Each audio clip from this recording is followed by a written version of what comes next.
What's up, everybody? Jeff here, and we're back for some more Through the Breach. This time around, we're going to be playing Through the Forgotten, which is a pre-written adventure that came out of one of the Wyrd Chronicles issues that the company used to put out years ago. We're going to get right into it, but quick reminder first, don't forget to like and subscribe. It really helps out the channel. And if you'd like to participate in one of the games in the future, then hop over to the Discord and check the announcements tab for details on how you can do that. And while you're there, don't forget to say hi. Now, there's a lot of people who've been getting involved in these games, so I try to space it out so that everybody can get a chance. But if you're getting involved and you want to know if there's a way to get into more sessions, then check out the link below to the Patreon, because all patrons of the channel get priority placement in the upcoming games, and you get to support the channel, so I appreciate that. But with that out of the way, let's jump into session 3.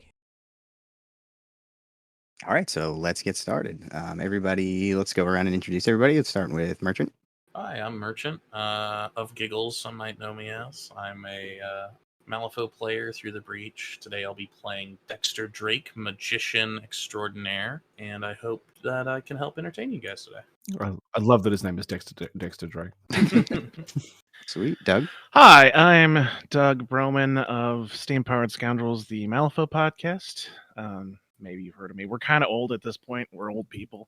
And today I'll be playing Gabriel, just Gabriel, a street tough that is actually a street artist, a graffiti artist, and has secret ties to the Arcanists, doing propaganda stuff for them and whatnot. And he is working for this organization because they're providing legal defense fees for him. Because street art is, well, it's illegal, and he doesn't want to get put in jail. And he can't necessarily pull any resources from the Arcanists because he's supposed to not be associated with them. Love it. That's I like that. That's a great reason for him to be working with us. Vic, you're up. Hi, I'm Victoria Broman, also of Steam-Powered Scoundrels. I've also played multiple games on Third Floor Wars, so you may have seen me there.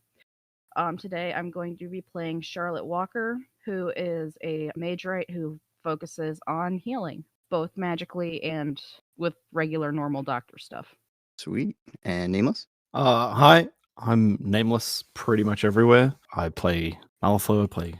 I've played Through the Breach a long time ago, but I'm coming back, and I'll be playing Niel Murphy. He's he previously was a soldier, and he left under a let's say not happy cloud, and has been pretty desperate for work.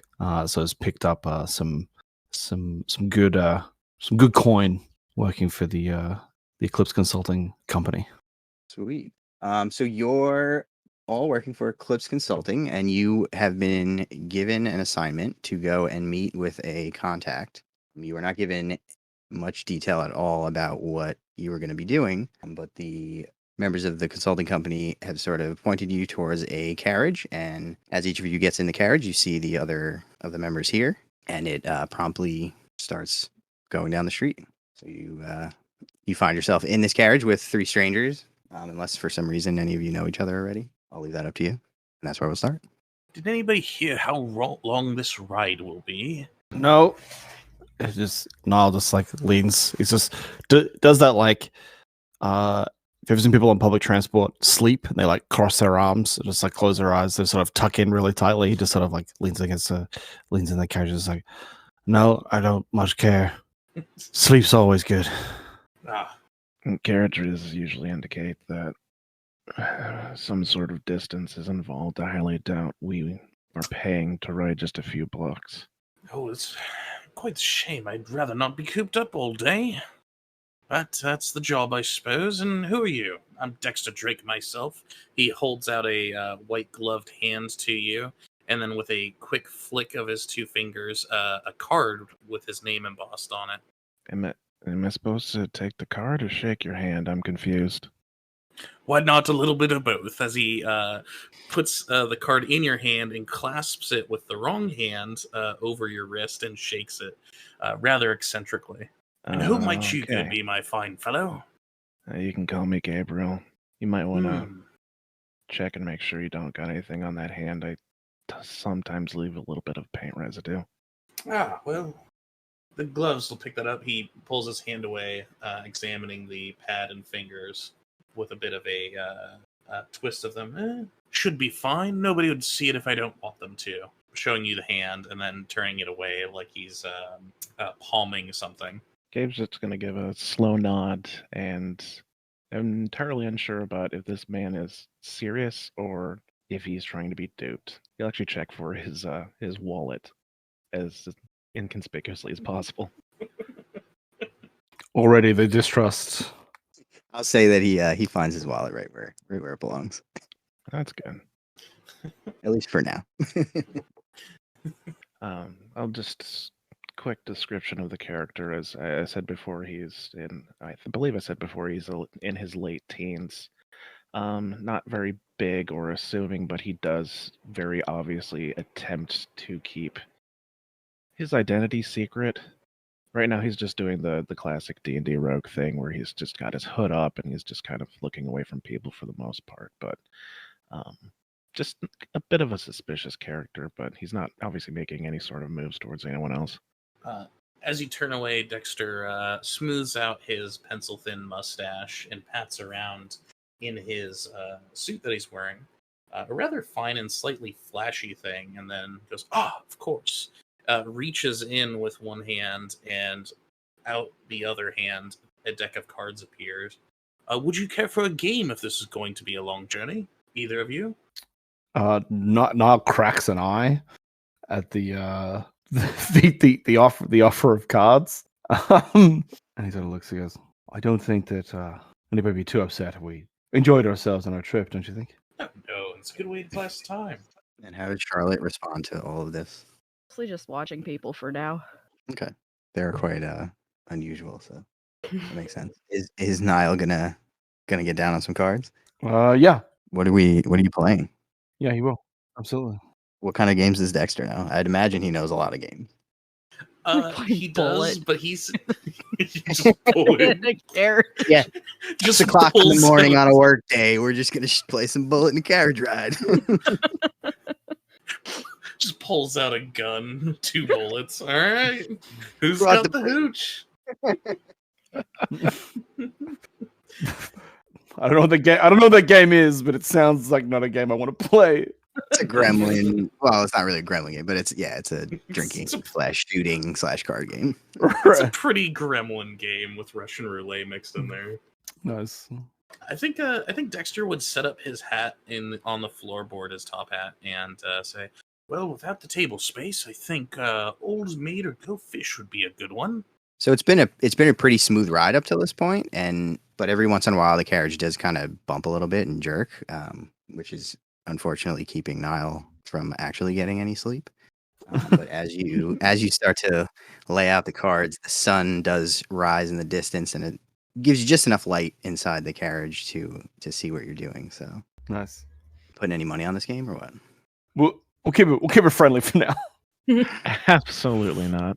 I'm not gonna trust the magic man with being honest. Yeah, he's also dressed like a stage magician. I don't know if Merchant. Yeah, yeah. I think Niall takes the better part of valor and keeps his money in his pocket. All right, so I'll say that you have time to play a hand or two of a friendly game, and as you're cleaning up from the second hand, the carriage sort of comes to an abrupt stop, and you hear the driver up front just sort of yell out, "This is where they told me to drop you." Oh, I was about to pull out our competitive Monopoly board. Oh well. Oh, must not have gone that far. Okay. I'll say you've been in the carriage for a good half hour at this point. Drops the rest of the cards into his hat and then picks it up and puts it right onto his head. All right, let's go. So you step out of the carriage and you find yourself in the industrial zone, and very shortly after, you're approached by a smartly dressed black man with neatly trimmed hair and dark freckles on his cheeks. He introduces himself as Daniel Hestelin, and after a few pleasantries, cuts right to the chase. I'm employed as a footman by the Anders family. You may have heard of them, but if not, I can assure you they are quite the proper family. In any event, they've sent me to solicit your assistance in a most troublesome matter. Daniel pulls a thin business card out of his pocket and hands it to you. An address to one of the better downtown neighborhoods is carefully written on its surface. The Anders request your presence in their home. As I mentioned, they're quite wealthy, and if you're kind enough to render your services and your discretion, you'll be rewarded well for it. Well, I'm not taking the card. Sure. I'll take the card. Okay. It has the address on it? Yeah. All right. And there's no details of our work yet? Very well.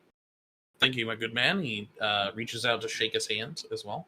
So Daniel looks like he was about to say something, but then cuts himself off and shakes your hand with a sort of satisfied look on his face. Rich people. They never seem to like me. Do you say that out loud? So, Yes.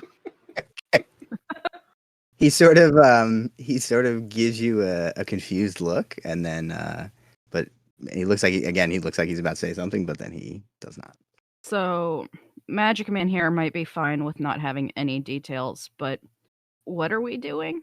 Well, you see, it isn't really my place to be speculating regarding my employers, but he glances around to make certain that nobody's eavesdropping, and then lowers his voice to a more confidential tone. There have been certain disturbances in the Anders household.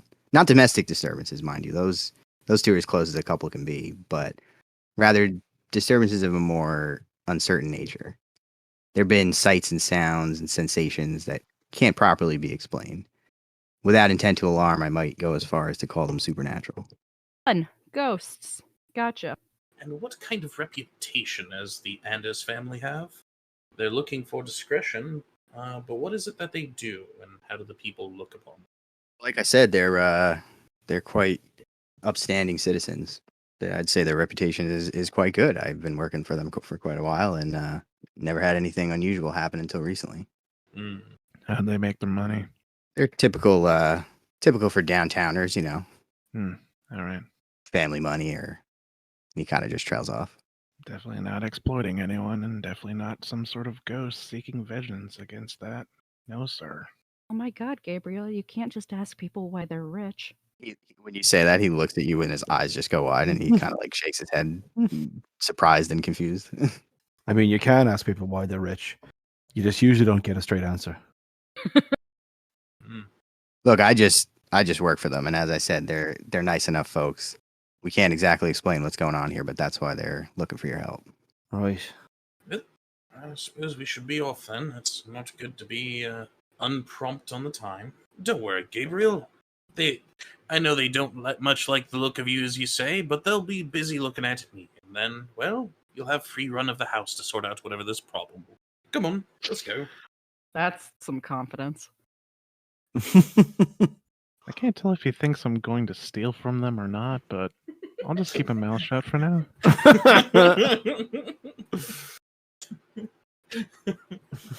Whatever the case.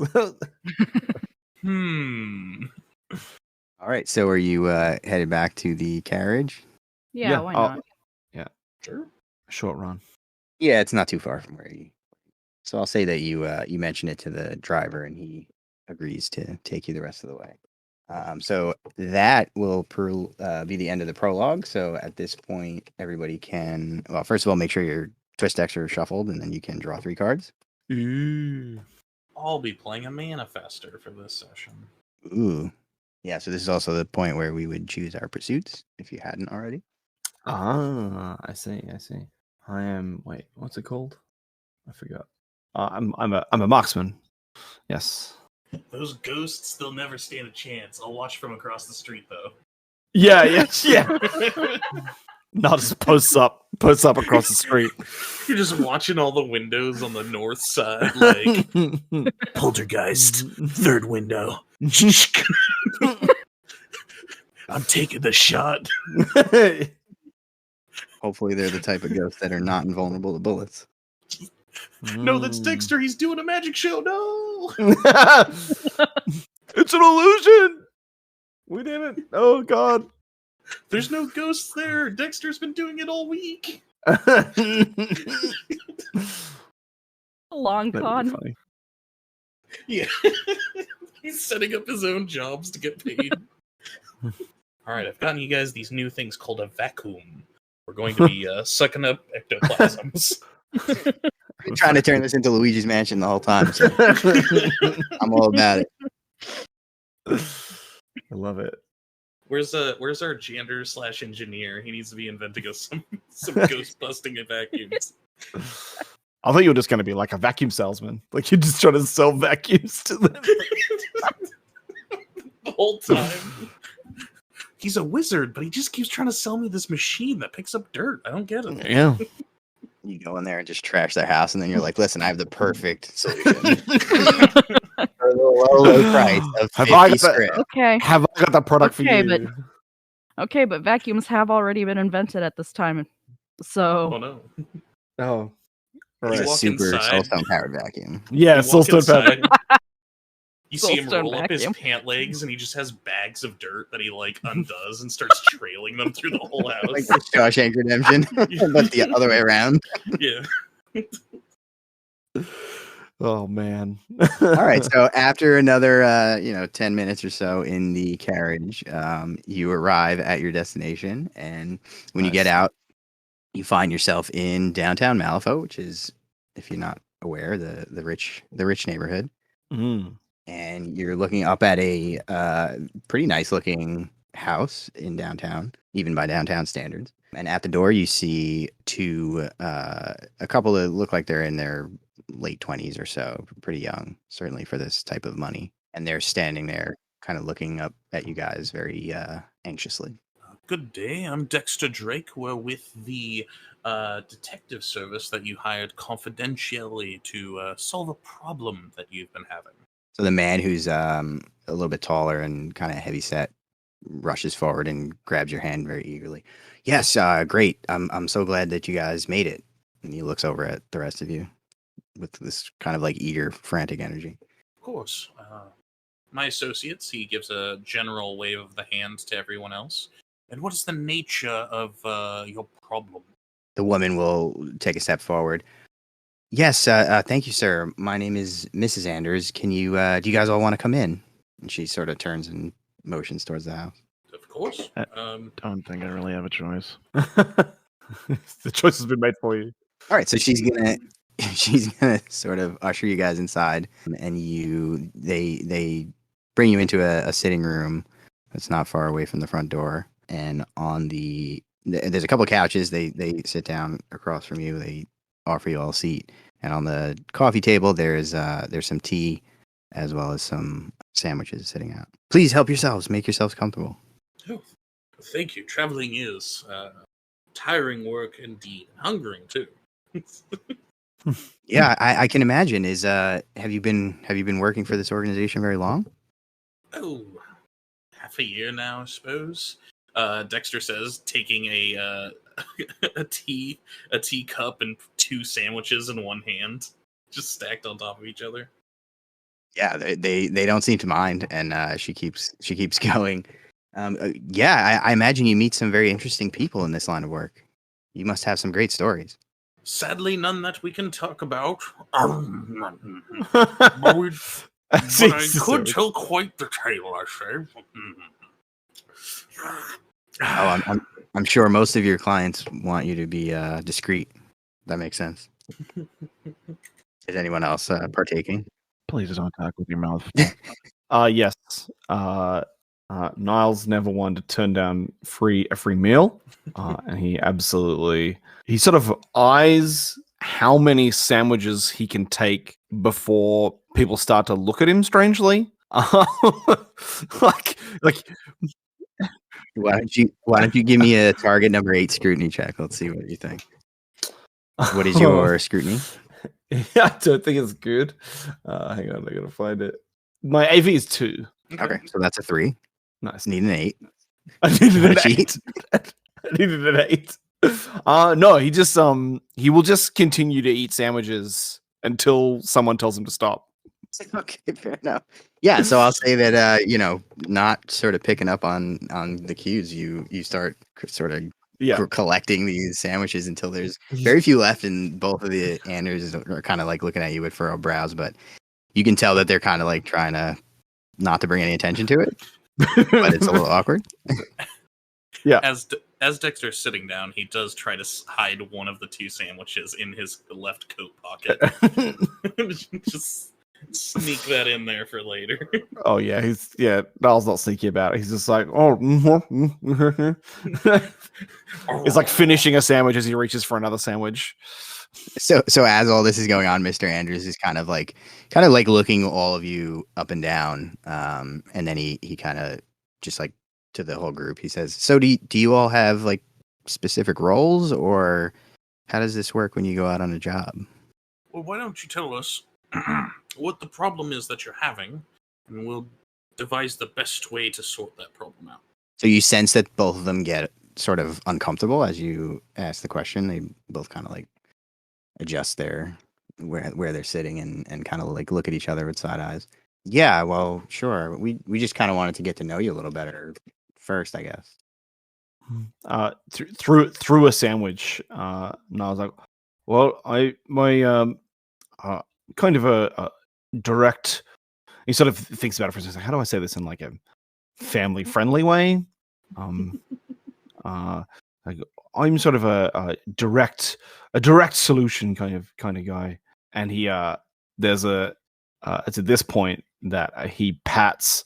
There's like a long box case with like a handle on it that he's been carrying with him the whole time. It like, if you didn't know any better, it would look like a musician's case, except no musician has a weapon that probably has a thing that fits like this. And he just sort of pats this sort of heavy case. Just, just sort of, I solve problems that need solving. Mr. Anders kind of seems to pick up on what you're saying, and he kind of nods. I guess I can appreciate that. And then he sort of looks around at everyone.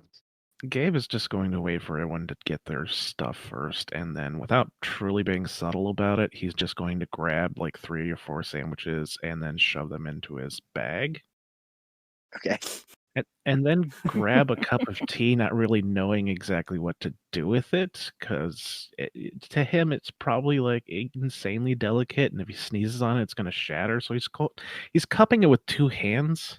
For sure. It's in like a fancy teacup that is very delicate. Yeah, he's just doing everything he can to not break it. All right. I'm going to say there's only like 1 or 2 sandwiches left because you guys are all just gorging yourselves.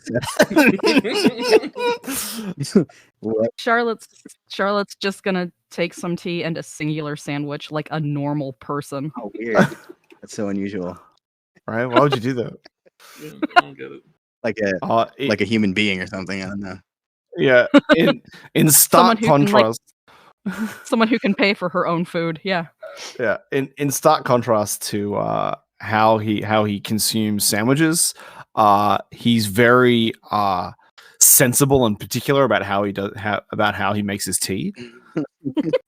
This is sort of this, like, someone has impressed upon him the importance of like tea should be done correctly. So he. It doesn't matter if you take 17 sandwiches as long as your tea is right. Yeah. As long as you take your tea correctly. Yeah, he takes great pains to make sure his tea is correct. All right, so Mr. Anders watches all that, and again, just kind of awkwardly tries to ignore it and pretend that it's not happening. And he continues to sort of look around, expecting an answer from everyone else. I'm, as you would say, a security consultant in exotic problems.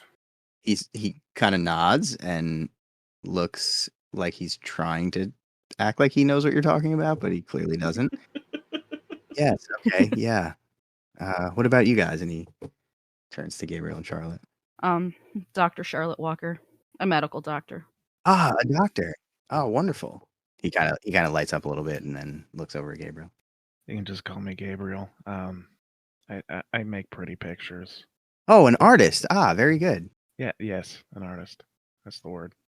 He sort of looks around the room and at a few pieces of art that are hanging on the wall, and he looks like he's about to strike up a conversation about them, but then he kind of thinks better of it and kind of relaxes back into the couch a little. And then there's an awkward silence as the two of them just look at you. I was afraid he was going to talk to me. He passed his scrutiny check. He knew it wasn't a good idea. Dexter just gives them kind of a big caddish smile and takes another dainty bite almost of the one sandwich that he's holding now. As if he's and gives them kind of like a like an eyebrow rise and a tilt of the head, as if he's saying, well, go on. Yeah, so after another good like 20-25 seconds of awkward pause, Mrs. Anders is going to look at Mr. Anders and kind of almost physically nudge him and say, "Well, hon, I guess we better get on with it, huh?" And he kind of looks over at her with a sort of disappointed look on his face. It all started about 3 months ago, Mr. Anders explains. His wife places her hand on his arm as a show of support as he continues. At first, it was just small things, like not being able to find small objects when you needed them. But then it started to get more pronounced. You'd put something down, turn away for just a second, and then it would be gone. That's not something you can explain away with absent-mindedness. Then came the crooked pictures, the slamming of doors, footsteps in empty halls, and he's suddenly cut off by the sound of a loud scream that is disrupted by a loud bang coming from the hallway. The two of them kind of jump up quickly, looking very alarmed, and make their way out to the hallway that you guys came in through. I'll get up to follow. Anyone else? Gabe is going to choose not to investigate the dangerous sound. Okay. He'll eat one of his sandwiches now that no one's looking. Niall dusts sandwich crumb off his fingers, and he snaps the two locks on his case, and he pulls out what looks like a very well maintained rifle. The scream is what sort of triggers his move to action rather than the couple getting up to investigate. Okay. So you went immediately, I assume. He's kind of like a what the shit, and he starts immediately. He's immediately just like, I need a weapon in my hands. Does he also, there's now someone screaming. Does he also move to follow them, or does he just grab the rifle and prepare? No, once he's suitably armed, he follows them. Okay. What about Dr. Charlotte? She's also gonna follow, but behind the other people, so that if there is some sort of danger, she has meat shields. Gotcha. Good plan. Damn, Smart doctor.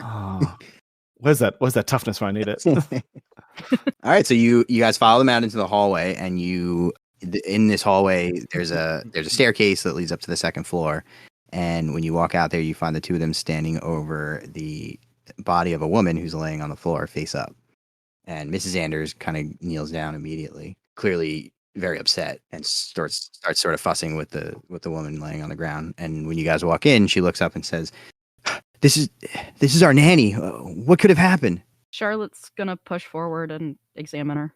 Okay. Mrs. Anders will immediately sort of defer to you. She'll kind of back up and let you get in there, knowing that you're a doctor. You said she's at the foot of a stair, or just fell down in the hallway? No, so you're in a hallway. There's a staircase, kind of next to where she is, and at the top, she's kind of below the balcony that's at the top of the staircase. So she's kind of next to the stairs, I guess. Does that make sense? I don't know if I'm explaining it. Dexter's gonna go upstairs. Yeah. You said he's gonna go upstairs? Yep. Charlotte, why don't you give me a target number 8 doctor check? Alrighty. Realizing that he's now alone in a room in a possibly haunted house, Gabriel is going to realize he probably should just, be with the group. So he's just going to slowly walk down the hallway towards the whatever's going on. What's the status of the sandwich? Did he finish it first, or is he still eating it? He doesn't eat the crusts. Okay. He drops them on the carpet. I'm sorry, am I flipping off the fate deck then, or? Yeah, every flip is going to be out of the fate deck. The twist deck is just if you're cheating. Okay. He's not that rude. He's going to find a vase to put it in. Okay. I should do it. Yeah, that is an 18. Okay, so a very quick look immediately tells you that this woman's neck is broken, and she is dead. Oh. It appears to be from an impact. That is like a big like yike. a fall, or? Yeah, it seems clear that she fell from the second story. Okay. Dexter's going upstairs for anything in particular, or? Oh, I'm gonna look around because he thinks that she fell over the banister. Right. Okay. Give me a target number 16 notice challenge. All right, let's go. 1 notice. Let me pull that up. I'm 3 plus 7 for 10. He said 16. Yep. You know what? That sounds real cool. Flip this card. Here's my cheat card. I'll go to a 16 even. Okay. So as soon as you came through the door into the hallway, you saw the couple standing over the woman's body, and you immediately started looking around, suspecting that perhaps this woman fell from upstairs. And just as you look upstairs to try to figure out what's going on, you see a child who's peeking through the banister down at the scene below. And as soon as you guys walk out, the little girl kind of turns around and disappears. Hmm. So when you get to the top of the stairs, is there anything in particular that you want to look for? Do I hear any doors close, or do I see any doors closing, or where the kid might have gone? No, when you get to the top of the stairs, there's another hallway, and there's several doors leading away from the hallway, but you don't see anything else. Hmm. What's the girl's name? Who's asking that? I'm sorry. Niel is asking the parents. Okay, but you didn't see the girl. Oh, I didn't see the girl. I mean, do you want to check if you saw the girl? Cuckoo! Meta pigeons. So yeah, I mean, I can roll some dice. All right, let's Not do roll it. dice. I can't roll dice. This is not a game where you roll dice. No, we say that all the time. Oh, Anyways. I'm already fucking it up. Those dice are defective. Yeah, they're all. You're breaking my immersion. Yeah, well, I just chucked dice at the DM. Yeah, give me a target number 16 notice check. Let's see. Notice check. Oh, wait, target was 16. Oh my goodness. Yep, it's a super difficult one. You had to cheat to make it happen. Hmm? Well, that's an 11 because I have a notice of my AV is 3. Do I want to cheat from my hand? No, it's fine. I want to cheat from my hand.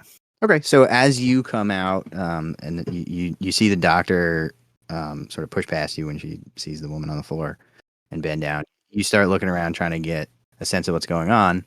You don't see any other people, but as you start to try to piece together what happened, it occurs to you that it's a little bit strange that the woman is laying face up, because if, as it seems is pretty apparent just looking at what's going on, it seems like she fell from the balcony. She's laying face up implies that she went over the balcony backwards. She didn't jump. Yeah.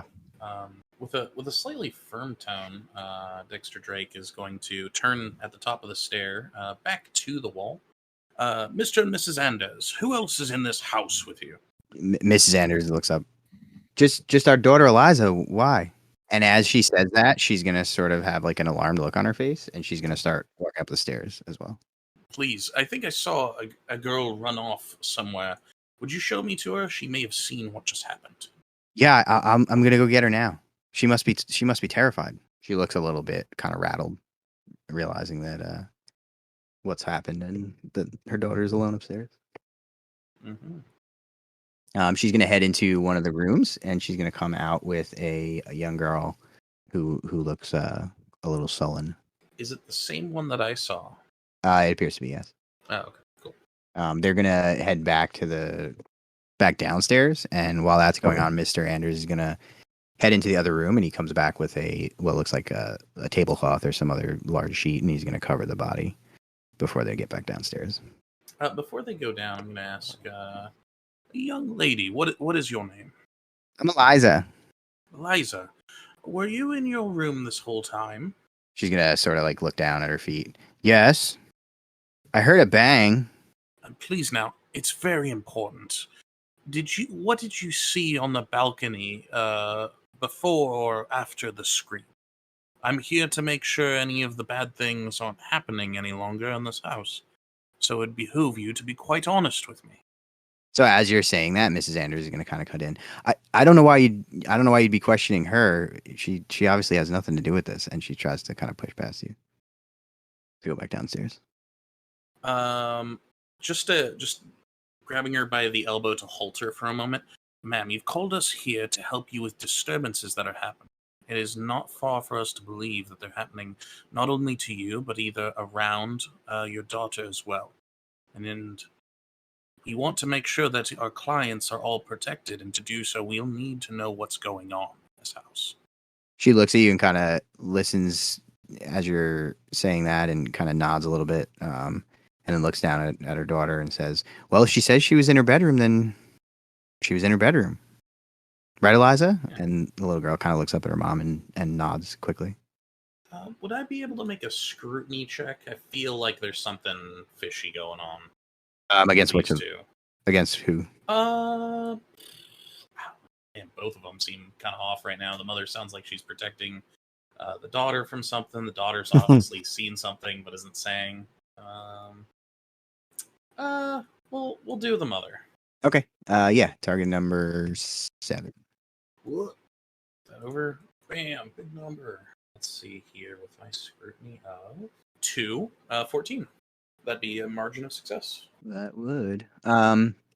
Yeah. So, Nice. kind of listening to her, you get the sense that she's being very defensive. She's kind of instinctually sort of protecting her daughter because maybe she picked up some accusatory tone in what you were asking of her, but she does not appear to be being dishonest. It doesn't seem like she's trying to lie to you or trick you. She's just defensive. Okay. So Charlotte, after examining the body, do you have anything to say, or? Not really. Just that she appears to have fallen from the second floor and broken her neck, and unless I find something unusual. No, just as far as examining the body goes, that's all of the information you're able to glean. Okay. Isn't it weird that she's face up? I mean, it just shows which direction she was facing when she fell. I never said she jumped. Because she's positioned like she went down the stairs, right? She's No, next to the stairs, like there's a balcony. There's like a landing. Yeah. On the Oh, second okay. floor. Yeah. I see. So Mrs. Anders comes back down with her daughter, and stands among the group and kind of looks around at all of you again. Please, you have to help us. We can't live like this anymore. Well, suppose we got to do what we can, right? We can pay you. We can give you if you can help solve this problem for us. We'll pay you 10 script. He perks up with the money. Make it 20 and you have a deal. Well, Damn. Give me a target number 10 barter. did Gabriel just like pop out of the door to say that? He's been standing in the back, kind of watching you examine the body, slowly drinking his tea. Not entirely sure what to do and not entirely sure if he can help, but if he can squeeze a little bit of extra script out of some rich folk who don't need it. Cold. He's gonna take that chance. Barter is not good, but I mean, I think it's worth a little bit of extra, right? I'll go cheat in I respect the hustle. I'll go and once I find my deck, go and cheat in a 12. What does that put you at total? That'll be 11. Okay. He kind of looks over at you with a I guess a surprised look in his eye. You've been pretty quiet since you all arrived, and he's going to kind of look around at everyone else quickly and then look back at you. I can do 15. Please, we're desperate. He'll mull over it for like a couple minutes just to make him squirm. All right, 15. His face immediately lights up. Great. Then we have a deal. I guess Gabe's the one shaking his hand this time. Okay, yeah, he'll reach out and shake your hand eagerly. Mrs. Anders is then gonna kind of chime in. You guys might want to have a look at her old bedroom upstairs. She's been staying in the guest room for now because there was an incident in the bedroom. No one's been in there ever since. Suspicious. Yeah, let's go check out the bedroom then. Yeah. You gonna do something with this dead body, or are you just gonna leave it here on the floor? Call the authorities. I think it might be best if we wait until the matter is resolved before we call the authorities. All right. All right, and Don't with be that, moving. Don't Sorry. want to move evidence anyway. exactly. She's gonna kind of smile awkwardly and then usher you guys upstairs. She'll then lead you to a door to the left of the balcony. You open the door and peer into an abandoned, dusty room. The walls are brightly painted in different colors, suggesting the room of a young girl. An expansive window on the opposite wall looks out over a lovely view of the back garden, and a second child-sized door is set into the left wall. A thin layer of dust has settled on the floor. And she's going to kind of open the door to let you guys in and then stay where she is. Do you not want to go inside? Poke around the room. Sorry, I didn't catch any of that. Do you not want to go inside? No, I just figured you guys might want to take the time to look around. And what was the incident that happened in here that made you vacate the room? She's going to look over you and a kind of sad look comes over her face. Well, we were we were tucking her in for bed and reading her a story, and suddenly a bunch of her toys started floating in the air and flying at Eliza. We were able to protect her, but we rushed her out of there, and like I said, no one's been inside since. Dexter crooks an eyebrow at this and nods as if understanding. Does everybody go inside? Oh, yeah. No, I'll go inside. Okay. Take a look Are around. you still carrying your gun? He'll retrieve his case and put the gun back in the case. Okay.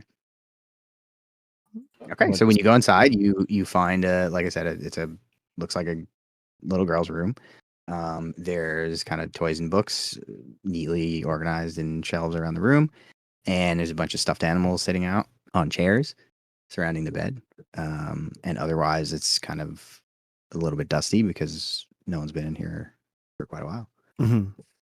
Is there any way to sense magic or the like? She said the toys were floating around the room, so I figure maybe there is some sort of residual of something like that, or maybe if these are ghosts, I might be able to sense them in some way. You just want to sense if there's any magic going on right now. I mean, that was months ago. So. That's true. Any tracks on the floors if it's a dusty room? Yeah, give me a target number 8 notice check. Okay. That should be a 13? 15, I mean? 15. Yeah, so you start looking around the room, being careful not to sort of disturb anything because it's all kind of coated in this layer of dust. And as you're looking, you suddenly see a small footprint appear in the dust. And as soon as you notice it, you see more footprints leading off across the room. As if they're showing up, or I find one and it's a trail? No, you see them appearing. Like, yeah, they're showing up. Oh. Oh, no. With his eyes growing slightly wider, I would like to try to dispel if there's any magic, like an invisibility or an illusion going on here. Using counterspelling, I would wager. Yeah. Give me a target number 8 counterspelling check. Let's go. Counterspelling is going to be normal 2. And let's flip 1. Ooh. 3 rings. Acting values 2. Yeah. That is going to be a 4. So I'm not going to pass that one. Okay. So you immediately consider that this could be some sort of magic trick. And you try to use your talent with magic to try to dispel whatever it is that's going on.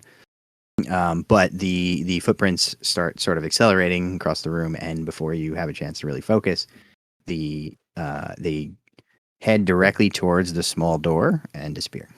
Look here, tracks to that tiny door. They just appeared. He says after doing some sort of magic hand jiving that doesn't do anything. You love jive hands. Just hands. Once he points them out, do we notice them? Yeah. As a heads up, because I failed a magic duel, I drew a card. Sweet. Wizard things. Yeah, everybody make sure you know what your honor pursuit is, by the way. I don't know if we said that earlier. But what size is the footprint? Like, are we talking about a toddler, a small child, a large child? It looks like a small child's. Okay. So I could possibly take it in a fight if I had to. Based on the size of the foot, how likely am I to be able to take this thing? That's an incredible question.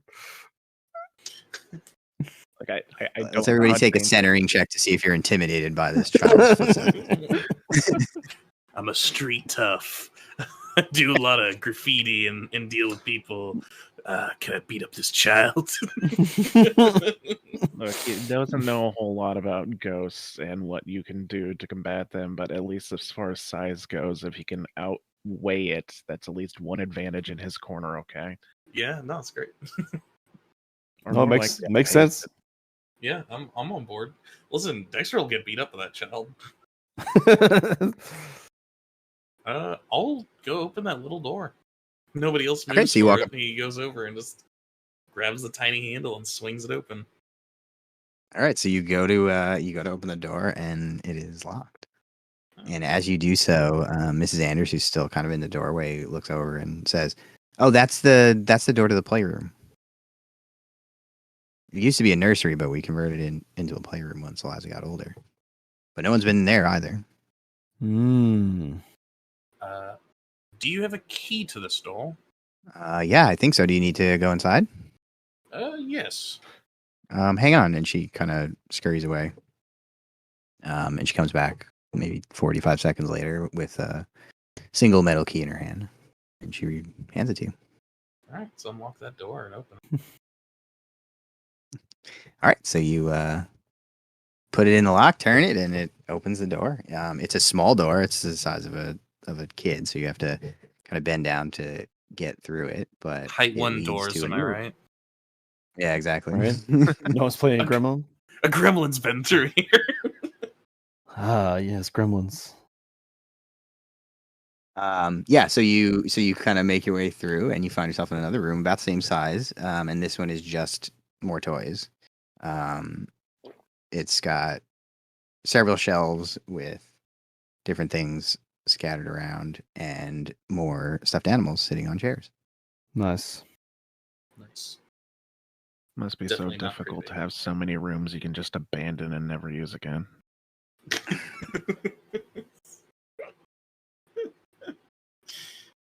Rich people are always the true bad guys, am I right? Yeah. Like, okay, any I'm more channeling tracks my in inner here? teen here. Is there any more tracks in here? No, you do not see any tracks. This is just as dusty. Hmm. It is just as dusty. You are leaving your own tracks for sure. Does everyone follow him inside, just out of curiosity? This tiny door. Does anyone limbo through the door? Is everybody crouched like a civilized person? Not sure there's a civilized way to crouch. You could worm true. through the door. You know, break dance through it maybe. Duck walk.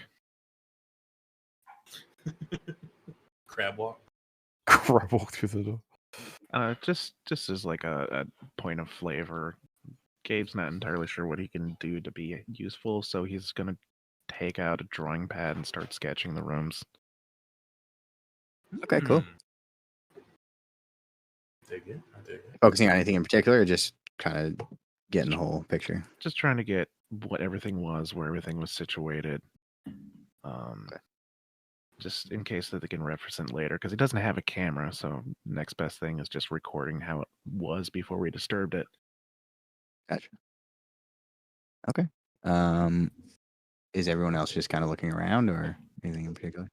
Niall will go through the door. Okay. Yeah, it's instead of crashing through, he slides his case through, and then sort of holds the door frame and sort of slides through feet first. Give me a target number 7 acrobat. This is not a thing he's good at. Just wanted. Well, we're gonna find out, aren't we? I just wanted to do it. That's how you bust your shins. It's how you not bust your shins. Let's go feet first. Go, go, go. Gonna I got a break 10. your ankles. Get the. All right. So you slide the case through, and then you grab the frame, like you said, push yourself through, and very gracefully, almost ballerina-like, you dance your way under the door. Everyone who's watching is very impressed. It's a small round of applause. Slightly Red Joker- disappointed you didn't break anything. It would have been way more fun if you failed that, but hey, here we go. If you Red Joker, you would have just like went through like a swing dancer and done a flip at the end. Just landed Yeah, on it's your feet. Hands up, pose. Judges just show up to rate you. Dexter, could you give me a target number 10 notice check? Yeah, sure. Also, when you guys are flipping cards, if you don't mind, just discard them after we do the maths. Yeah, That would sure. be cool. Seeing as my friend here is now in the room, does he also check as well, or just me because I'm standing around like a doof? Your friend. This man who just slid into the room. Oh, we'll start with you. I'm gonna cheat that up to a what was the TN? 10. Yeah, I'll cheat to that 10. Yeah, let's do them. Let's do them all in a row. Why don't Niall also give me a target number 10? Sorry, what was that? Can you also give me a target number 10 notice check? What do your sniper eyes see? Nothing except his own good dance moves, apparently. Do you want to cheat that, or are you leaving it there? Sorry, I just realized I was muted. I muted myself. My I will cheat that. So because I want to. Do I just put the card into my space? You can drag it up to the Fate deck thing, and then you'll have to right-click it and click flip to show it to everyone. Oh yeah. Yeah. Oh. There you go. It's like my god. Where does that put you? What's your total at? That'll put me at notice is good for me. I think. Yeah, it puts me at a 14. Okay. And did Charlotte also go into the other room?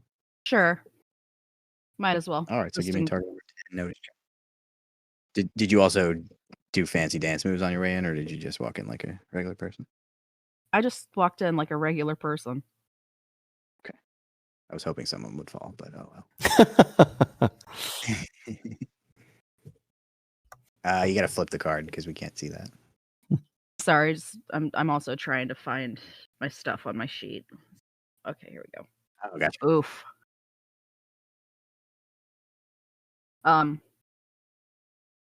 So that is a 5. Oh, that's not your skill, huh? It is not. And I cannot cheat in anything that will get me to a 10. So that's fine. I am blind. Blinded Okay. by Niall's amazing dance moves from before. That's fair. That's definitely fair. You Yeah. were focusing on him chucking and jiving, and while he is sort of gathering himself, Dexter's been in the room the longest, and he's sort of gotten a chance to look around a little bit. Notice all the toys laying around, and that nothing seems particularly suspicious. But as he turns back around to look at you guys as you also enter the room, he notices that the dolls that are sitting on the chairs have actually turned since you first walked in the room and are now all facing you. Oh, I'm gonna smash a bunch of dolls. And as you notice that, the main entrance to this room from the hallway, the door opens, and Mrs. Anders and Eliza walk in. Oh, Into no, the- thank you. Into the playroom. Phew. Yeah. All right. Any reaction from Dexter?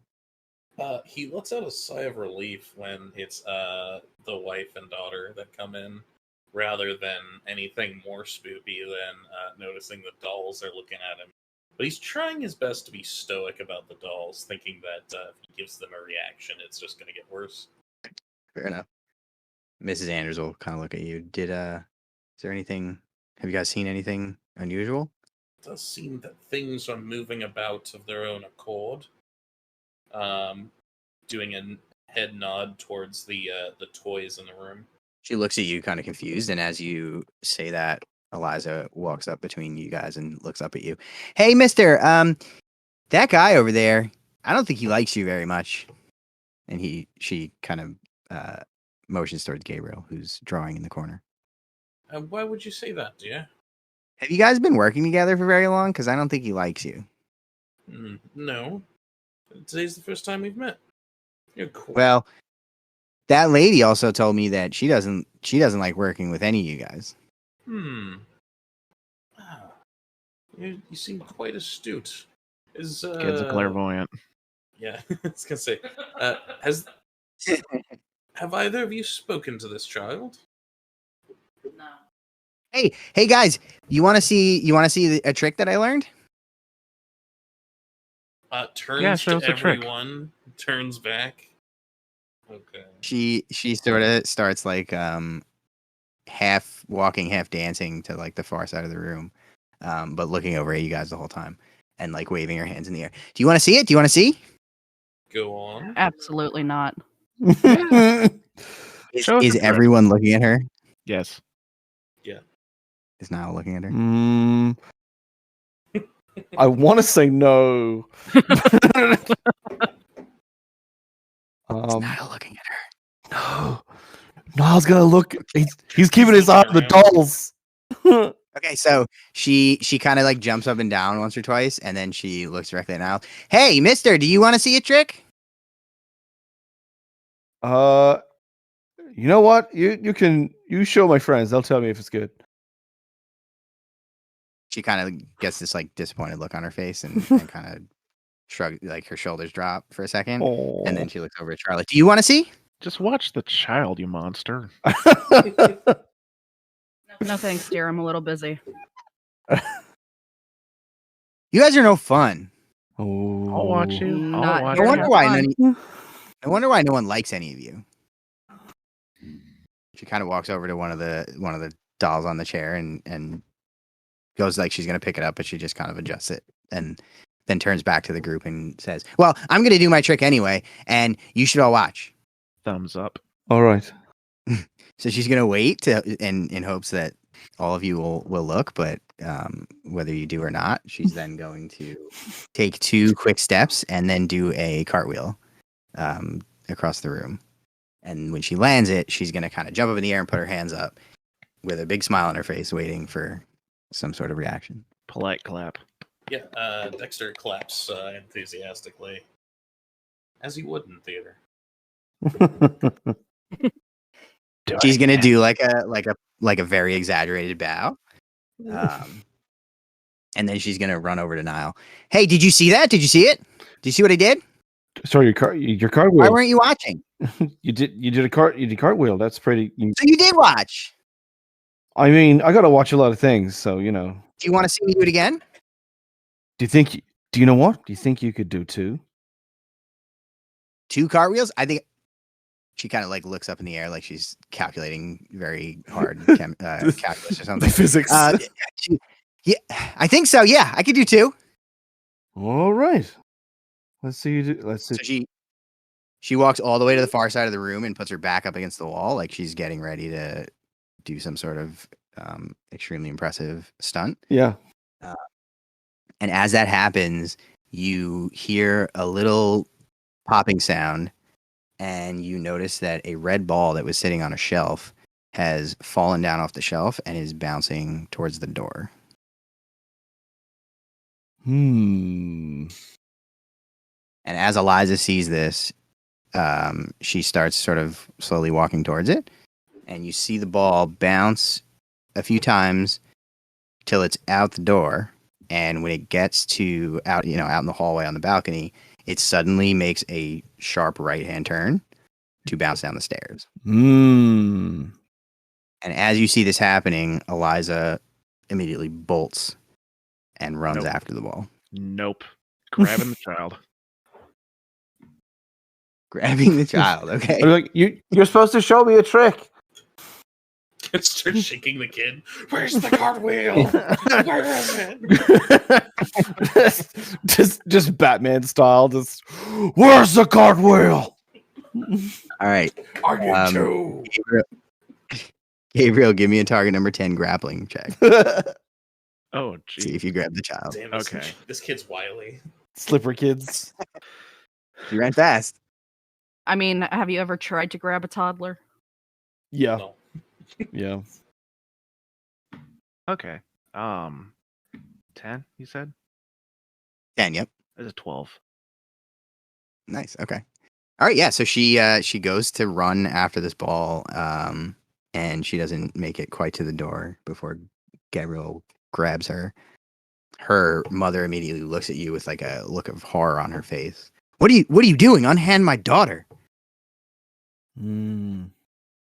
Ma'am, I would prefer it for one person to fall down the stairs today. Well, I don't prefer anyone to. I don't want your child falling down the stairs. Also, she's supposed to do 2 cartwheels, aren't you? as that's happening, Eliza is like struggling, just like kicking her legs and shaking her whole body, and like even her head. She's shaking back and forth, trying to wrestle her way out of your grasp. Does anyone else respond to the ball? Oh, I'll follow it. Yeah, I'm Okay. also gonna follow it. So you walk out onto the balcony and you see the ball bounce down the stairs. At the bottom of the stairs, you see it turn once again, and it sort of makes a wide turn around the body that's still laying on the ground, and then heads off in the other direction. You gonna keep following? I look at you, and then nod grimly and keep going with you.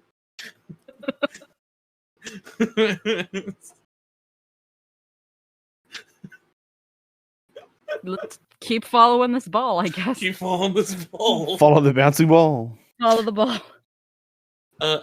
Wait, what's Niall doing? He was going a bit there. There's enough people following the ball. He will stay. Yeah, he wants to two cut. He's going to distract the child. He wants two cartwheels. He's gonna be very So invested in two cartwheels. after the two of them walk out of the room, Eliza kind of calms down and relaxes, and Mrs. Anders will kind of reach out to physically take her away from Gabriel because she's clearly upset. Sure. Are you gonna let her? Have your child back. Just don't let her run down the stairs, please. She'll kind of like look torn and she'll say, "Yes, very well." Maybe I should let my kid run down these stairs. She'll kind of, well, she's trying to decide if what you did was appropriate or not, but you made a reasonable argument. She's gonna kind of like check. She's gonna kneel down and kind of check Eliza to make sure she's okay, and then the two of them are gonna head out down the hallway as well. Child made of teacups. Jesus.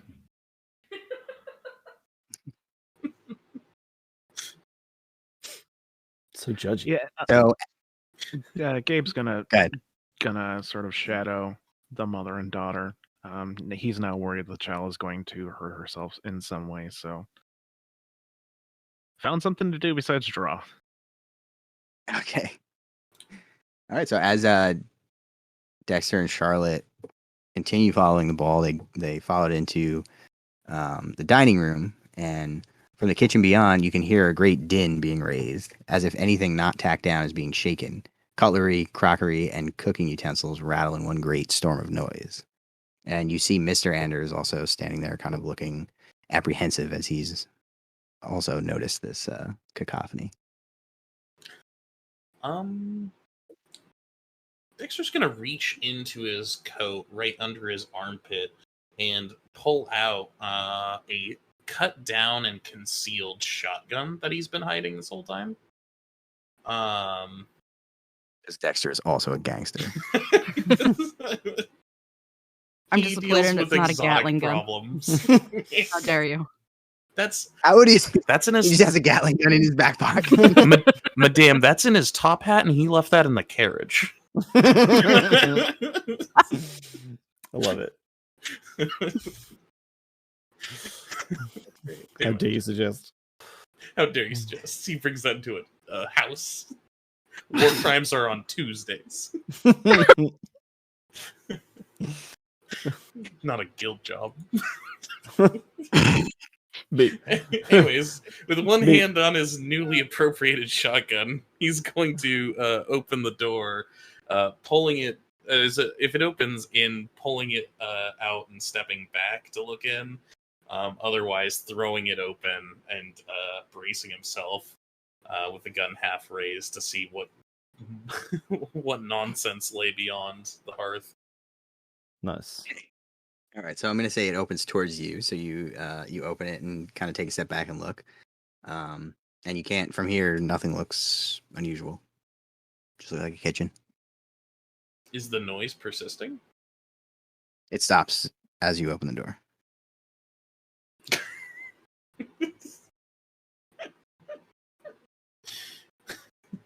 You scared it. But I will say that everyone else, as they were sort of bringing up the rear, they were also able to hear this. Okay. Dexter looks around to make sure that everybody else has the same look of, yeah, I heard that on their face. Before looking back and then stepping in cautiously, looking around for anything. Okay. Give me a target number 8 notice check. So many notice checks. Everything's hidden. All the notice checks. That should be. I'm gonna have my notice number actually memorized by the end of this. That's a 10. Yeah, so you take a couple steps into the kitchen, and you immediately are struck by the fact that all of the sort of loose items in the kitchen are all pointed in a specific direction. So there's a bunch of knives out on the counter, all of them are facing one direction. There's a bunch of pots that are all turned to be oriented, and they're all pointing in the direction of another door that's in the room. I guess we're going through that door. Yeah, I mean, we're being pointed at a door.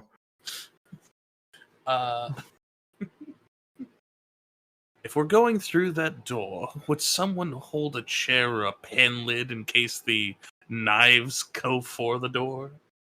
It doesn't seem. Mr. Anders is going to look over at you and say, to the basement? Is that what is beyond that portal there, sir? Yeah, that's the basement. We don't really go down there much, but I can unlock it if you need. With like a sigh of resignation. Yes, please. He's going to kind of cautiously make his way in, and he kind of reaches down into one of his pockets and fiddles around a little bit until he pulls out another key, and he will unlock the basement door. Nice. And then he'll kind of stand aside and look at you guys all apprehensively. All apprehensive like. You know what? While he has his back to me to open that, I'm actually going to take the moment to cast invisibility on myself. Okay. Oh, that's not it. So we're going to cheat in this mask here. Bam. And now you see me, now you don't, as I have a little over a minute of invisibility, and I'm going to go downstairs. Okay. Is everyone else following? Yeah. But tired of putting it away. Niel will bring out the weapon again and just leave the case in the living room. It was like, there was a scream, and I thought I was gonna need a weapon, but I guess now I probably do need one. So I'm just gonna do that. The indecisive Very very carefully follow behind. Yeah.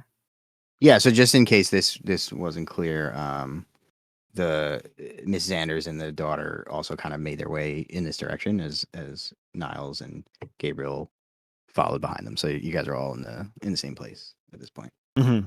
Is Gabriel also following them down? Oh yeah. He's going to very quietly lament the idea of dragging a child around to all these apparently dangerous places, but what does he know about raising children? Okay. You descend the old wooden stairs, each step creaking with age beneath you. A single shaft of light illuminates the room, shining in from a street-level window near the ceiling. Motes of dust drift around on unseen drafts before swirling back into the shadows that fill most of the room. Occupying the basement more substantially than the darkness are innumerable hulking forms. Boxes, crates, and abandoned furniture, draped in white dust covers and drop cloths. The faint aura of rot lingers in the dusty, stale air. Delicious. So as the four of you make it to the bottom of the stairs, you hear a thud as the door closes behind you. Not ominous. Attempt to open the door. The door does not budge.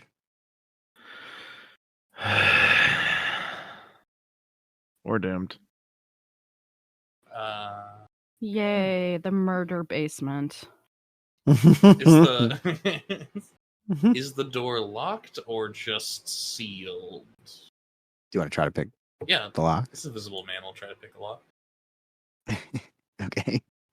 Are people making way for the invisible man? I went down first, so if they're Does just anyone have bumping any into issue with me- the fact that he's invisible? I'm curious. I mean, I don't know that I he's mean, I invisible. can't see him, so I was probably far back enough to not actually have seen him cast it, so I don't even know he's there. Yeah. Okay, Ah, that's feels fair. like there's an annoying man here. What is this? Oh, whatever's going on, I really don't like this space right here. Right here. uh, yeah, let's try to pick this lock if it's pickable. Yeah, so I'll say you go to try to pick the lock, and it appears that there is no lock in place. My God. Maybe we can work together to open this door, says the heir to the team. Ah, ghost. Ah, We found the ghost. opens We fire. found the ghost. We found the ghost. Beat him up. No, stop, please. Twas just a jape.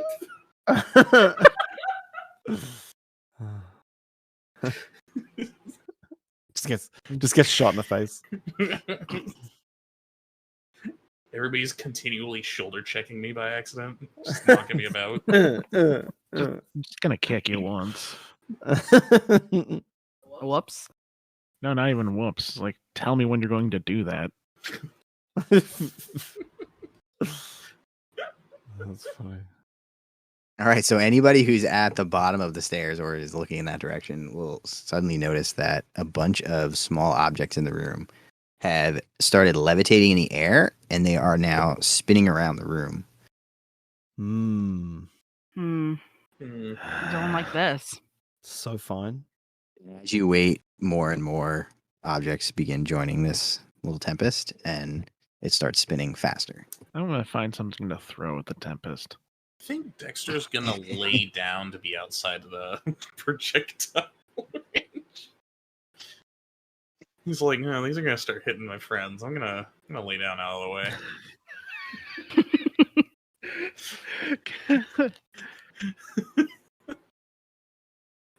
So I don't think I ever put it down, so if Gabe's gonna go ahead and throw his teacup at it. Oh, I've God. been thinking about you holding a teacup this whole game. Just Very daintily, just like two fingers. And you grab this kid with one arm, sip your tea. It's been long empty. He just doesn't know what to do with it now. Constantly trying to find a place to set it down, never quite feels right. We just went All right, through the so- kitchen. Oh, yeah, no. that's fair. You could have put it on the counter, or, you know. All right, so I'll say that you throw the teacup, and it kind of arcs, and it looks like it was about to fall into like the middle area of this swirling objects, but at some point it immediately reverses direction, flies up, and then joins with the rest of the objects swirling around. Can you also give me a target number 11 notice check, Gabriel? On it. That 4 is not going to pass. That's my notice. That's a 6. Yeah, I'll go ahead and make sure I pass it. I don't mind being terrible at combat if we end up actually fighting. So that'll make it 11. Okay, so as you watch the teacup sort of do its thing there, you notice that at the very center of this swirling objects is the very faint form of something that looks like a child. And you also notice that it appears to have long hair, and it seems like it might be female. It's a ghost And child. as you watch, Long hair. it- Might be female. as you watch, it sort of appears to turn around and then walk forward into one of the large pieces of furniture that are covered in drapes. And it disappears. And as it disappears, all the objects in the room stop spinning and fall to the ground. Investigate the furniture. All right. So you're going to go look. Yeah. All the while. Is anyone else? Is the other family members here with us, or is it just the 4 of No, us? they didn't. They didn't follow you. Okay. Yeah. Dex- Gonna rip that sheet off and see what this evil possessed chair is. Underneath this mask is a chair. All right, so you pull the tarp off, and you find a kind of old looking wooden wardrobe. It's a little bit taller than you are. And you try the door, and it does not open. It appears to be locked. Nice. Little miss, could you let me open up the door, please? Just assuming the ghost child is somewhere around here, so he's going to ask her politely. You get no response. It's just silence. He'll knock on the door then. Okay. So you knock, and you hear a kind of hollow sounding thud as you're knocking, but once again, no response. Dexter gets up from the ground, dusts the invisible dust and dirt off of his self, which you can't see if he's getting very well or not. Is that locked? Do you need in there? Yeah, sure, go ahead. Walk over there and try to help. Let's see here. I love how cool everyone is with this. The fact that you're investigating a ghost and now appear to be accompanied by a ghost. I mean, we've been living in Malifaux for a while, yeah? This is probably not the weirdest stuff we've seen. It's fair. But the child was hostile, would have tried to kill us a while ago, so Yeah, something else let's is going just on. be here. cool about it. Just be cool. All right. Dexter, give me a target number 8 lock picking check. Let's go. That's a Oh, yeah. 13. That's a margin. All right, so baby. So you fiddle with it and very quickly are able to open the lock. He just does one of And those you swing credit the card door open. swipes, and it's like instantly open. Just whoosh. Yeah, exactly. And now give me a target number 8 notice check. No. Did you memorize your notice stat yet? It's 3. I have a 6 there. Let me see what's in my hand. That is not enough to. You said 8. Yeah. No, that's gonna be a fail. Okay, so you open the door and you see some it's full of clothes. They look pretty old and kind of moth eaten and not in very good condition. It also doesn't smell very good. Seeing as I'm not obscuring Gabriel's vision, can he see into the thing? Is Gabriel trying to see into the thing? Yes, Gabriel is attempting to look inside the wardrobe. All right, target number 8. See Notice. through me. Let's That was There we go. 13. All right. So standing a little bit further back, as soon as the door opens, you notice that on the reverse side of the door there are scratches, and you look a little bit closer and you can see some blood accompanying those scratches. And as Dexter I guess you wouldn't notice that Dexter steps back, but you move a little bit closer and kind of sidle up beside him or whatever it is that's there. just full bumps into me. Just No, please. oh, sorry. Excuse me. Oh. You push some of the clothes out of the way, kind of rummaging through to see what else might be in there, and beneath the clothes you find the decaying corpse of a child Oh. in a dress. Oh. Oh. Well, Gabe's going to take a moment to go find an inexpensive piece of furniture and throw up on it. I'm gonna. No, too ratty. I'm gonna. No, that's right. Are you gonna go out of your way to uncover it first, or are you gonna Yeah, throw up on the tarp? because Okay, its uncover. first initial reaction is that the owners of the house had something to do with it, so let's ruin their lives just a little bit more. Okay, fair. I'll say that it is now apparent to everyone else is able to see this at this point, so everyone else knows what you're dealing with here. they didn't come down with us, did they, into the basement? No, they did not. Okay. Probably about this time, Dexter Drake just reappears. Okay. Gabe's going to Unintentionally. jump and throw up again.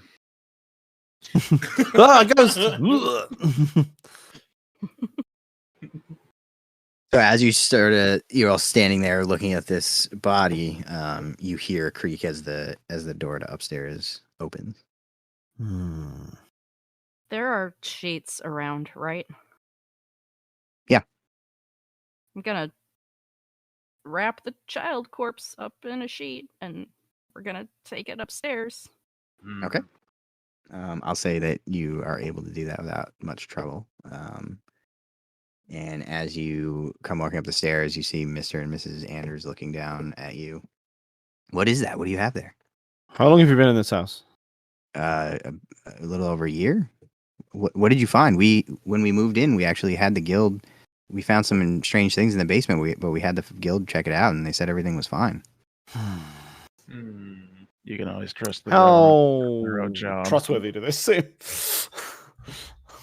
You mean that the Anders? Yeah. Give me a target number 8 scrutiny check. Don't have good scrutiny. Or have okay scrutiny, I guess. They're very trustworthy. They are very trustworthy. Yeah. That's a 10. Sweet. They appear to be genuine. It appears that what he just said is true, and he seems concerned for whatever it is that Charlotte told him. Hanging towards the back, Dexter is going to ask, in a low whisper, so that only she can hear. Doctor, how long does that child look like she's been down here? Can I use a doctor check to try to determine how decayed this body is? Sure. Target number 10. 10? Okay. Yep. Let me find the right thing. That is going to be a 17. Jeez. Nice. Yeah, it appears to be about 3 months old, given the condition that. 3 months? Yeah. Okay, I'm gonna whisper back to Dexter. About 3 months, maybe? And they said their problems started about a month ago? About 3 months ago, if I remember correctly. Yep. I'm gonna take this over to where the nanny's body also is and just lay her down there. We need to call the guild. So as you try to walk past the couple at the top of the stairs, they're kind of fervently trying to figure out what it is that you're holding, because obviously it's important. And they start to sort of piece it together. And they look up at you. Is that what I think it is? And Mrs. Anders kind of like holds her mouth as if she's gonna vomit as well. We need to call the guild. How could something like that have been in our basement? We never go down there. Does anybody else have access to the house? No, it's just us. And how long have you had your nanny I can't for? believe the guild would have left something like that just sitting there. I very much doubt that as well. Your daughter's name is Eliza, Yeah, right? yeah. Oh. Has her behavior changed at all over the last 3-ish or so months? No, not in any way other than the trouble that we've been having. Why? What are you suggesting?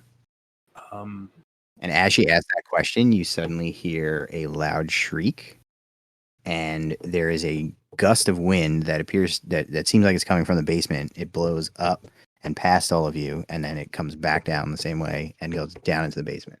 And the Anders both kind of look at you guys and then look at each other, and they grab Eliza and they say, "We have to go outside. This is getting too dangerous in here." Screaming has not stopped. It's continuing. Gabe's gonna go back down and see what's going on in the basement. Dexter's gonna take a firm look at the daughter, and then he's going to go look again at the corpse to make sure it's not the same person. Okay. Give me a target number 9 notice check. Okay. That'll be a 10. Okay. So the body's decayed enough that you couldn't necessarily like see specifics of its facial features or anything, but you immediately notice that the corpse has much longer hair than Eliza does, and she's wearing a dress that looks like it might fit Eliza, but it's not super clear if they look similar in any other way. Gabriel goes back down the stairs, and he finds the room in exactly the same condition that he left it in, except that you now hear this screeching. Can you locate the source of the screeching? Yeah, give me a target number 7 notice check. Okay. That's a 5. He's gonna fail that. Okay. Yeah, so it kind of appears to be coming from everywhere and nowhere at the same time. When you turn around, it just kind of sounds like it's coming from behind you or above you. Okay. But it He's keeps moving. gonna go ahead and sit in the middle of the floor, trying to look as non-threatening as possible, and just wait to see if something happens. He's trying to possibly get the attention of this ghost child, if he could. Okay. Without obviously like threatening her. Right. Okay. What about Charlotte and Niall? And I'll say after Dexter looks at the girl again, the whole family, they all make their way outside. I'd follow them. They appear to be very spooked. Yeah. What did you say? You follow them? Yes. For Niall na- or Charlotte? Yeah. For now, Charlotte's gonna stay with the bodies, just on the off chance something happens. And Niall, you're going outside too? Or? Yeah, I'll go outside. Yeah. So as you you make your way outside, you can still hear the screaming coming from inside the house. The three members of the family are kind of huddled together on the lawn, looking back at the house. Mrs. Anders clutches her crying daughter to her chest as she huddles next to her husband outside their home. Even in the street, you can still hear the sounds of screaming coming from inside the house, and a few of the neighbors have started to come outside to see what's going on. Please, she pleads, giving you a desperate look. We can't live like this. There has to be someone who knows how to calm an angry spirit. Mrs. Anders wraps a thick arm around Mr. Anders wraps a thick arm around his wife, comforting her as she breaks down into tears. It might be time to bring in some more professional help, as much as we were trying to avoid it. Can you please find someone for us? I'd go myself, but he looks down at his crying wife and daughter, and looks back up at you helplessly. I'm gonna turn to Niall and say, "Oh, thank goodness you're here. Would you watch them? I'm not sure if the child has anything to do with this, but there's something off between that dead child and that live one that doesn't. Something's not adding up. No, I can do that. I'm gonna go back inside." He says, like trying to steel himself against the screaming. Mm-hmm. And he's gonna march back into the towards the basement. So you walk past Charlotte, who's watching the bodies, and you go back to the basement where Gabriel is sitting in the middle of the floor. Gabriel, what's going on? I'm looking around to see if I can spot whatever this is coming from. There's loud screaming. I'm trying to show. I like the idea that Gabriel is still speaking very like even tone, so that Dexter can't hear a word of it. Dexter were to come closer, Gabriel would say, "I'm just trying to not seem like a threat and maybe get her attention." You think you could find the source of that screaming, though? On it, and if it is a spirit, maybe it can communicate with one of your paints or drawings or such. Yeah, I'm gonna try to locate where the screaming might be coming from or whatever it is. All right, target number 8, nose check. Okay, that is 16. Yeah, so you head back upstairs and you try to track the source of the sound. Every time you move in a particular direction, because it sounds like it's coming from that way, it sort of seems to either move or it seems like you didn't call it right. So you turn around and head back in the other direction, and then the same thing keeps happening. And you sort of come to the conclusion that it's coming from everywhere in the house. Not any specific place. The house itself is screaming. I come back to the center of the room, so where the corpses are, or the center of the house, and say, "The house is screaming. I think we burn it down. What do you think?" I don't think the Anders will like that very much. Does solve the problem of a haunted house. Like he's weighing the possibility of them still paying him for the job. So outside, Mr. Anders. Oh, I'm sorry, go ahead. Until they build another house on this exact land, and that house also ends up being haunted. Classic. Man. So outside, Mr. Anders watched Dexter walk away, and he kind of keeps looking nervously between the house and his wife and Niall. And after a few seconds, he kind of slowly walks closer to Niall.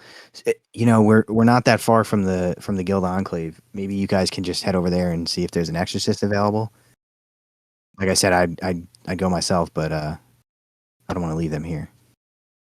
Well, we'll we can see about that once we've you know, I'll let them do their investigation. It's best to have as much to go on as possible. He sort of looks at you with a concerned look and nods and kind of fades back over towards his wife. Aside from your nanny, at least if you're outside, there's no direct danger. I certainly hope not. But I'm not sure we can be that confident. He kind of looks around suspiciously. Did you anything new happen aside from the unpleasant experience? Anything new happen recently for you? Nothing more than what we told you.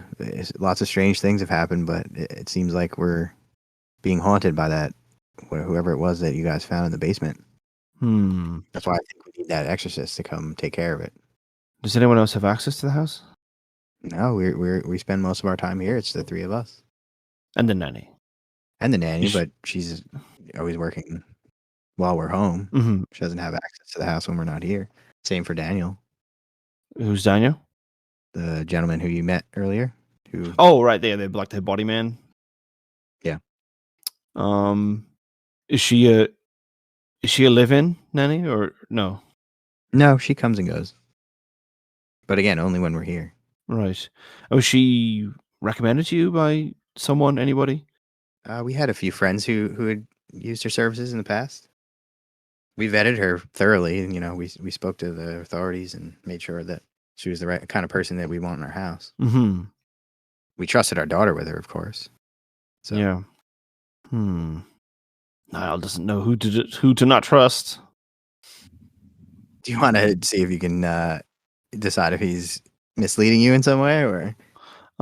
He was pretty trustworthy before, or he seemed to be on the up and up before. So, yeah, why not? Okay, give me a target number 8 scrutiny check.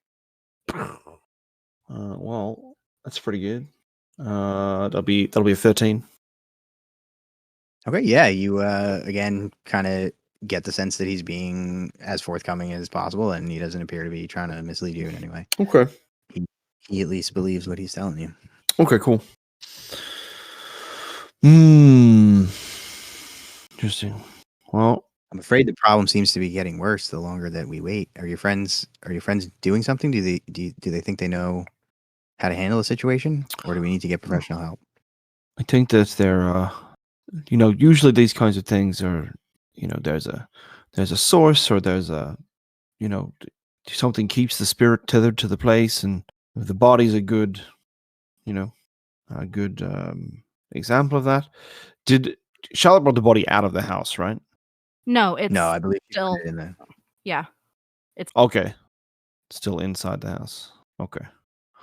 But their skill sets, they're a little more practiced at this than I. I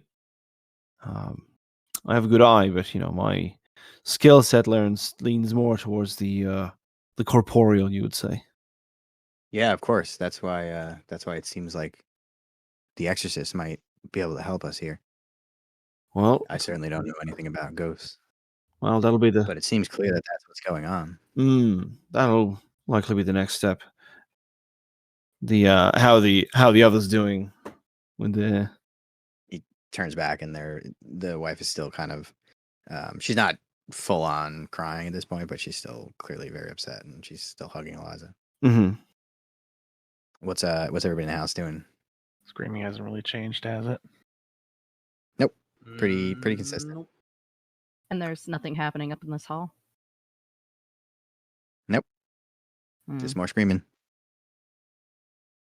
Yeah, Gabe's gonna lay out like a sheet of paper off the drawing pad, paintbrush, dip it in some paint, see if, she can possibly draw with it or something. I'm just trying to get some sort of reaction out of the ghost. A non-violent reaction, at least. Okay. Yeah, I'll say you lay out the paint and kind of sit there peacefully, and after maybe a minute of you just waiting, the screaming sort of dies down a little bit. It's still going, but it gets a little bit quieter. You see the paintbrush float up into the air, and it very kind of sloppily and hastily spells out the word help on the paper. And then the paintbrush sort of flies across the room, and then the screaming goes back up in volume. Okay. He's gonna go ahead and head back up and go outside. Okay. What about Dexter and Charlotte? Should we move the bodies out of the house? Maybe that will end the haunting? I don't know if that'll help. That might just move the screaming to outside even more. But then we'll know that it's centered on the body, which is something.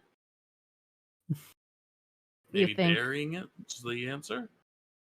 You think the Anders really want their neighbors to watch us carry the body of a child out of their house? No. I may make a suggestion. The decayed body of a child. Are you upstairs or where are you? He would have gone upstairs. The intent was for him to go outside, so he would have passed you guys and just assumed it was during this conversation. Okay. Yeah. I mean, the screaming wasn't going on while the body was down there. I think maybe we put it back until we figure out what's going on. Maybe she wants her body back.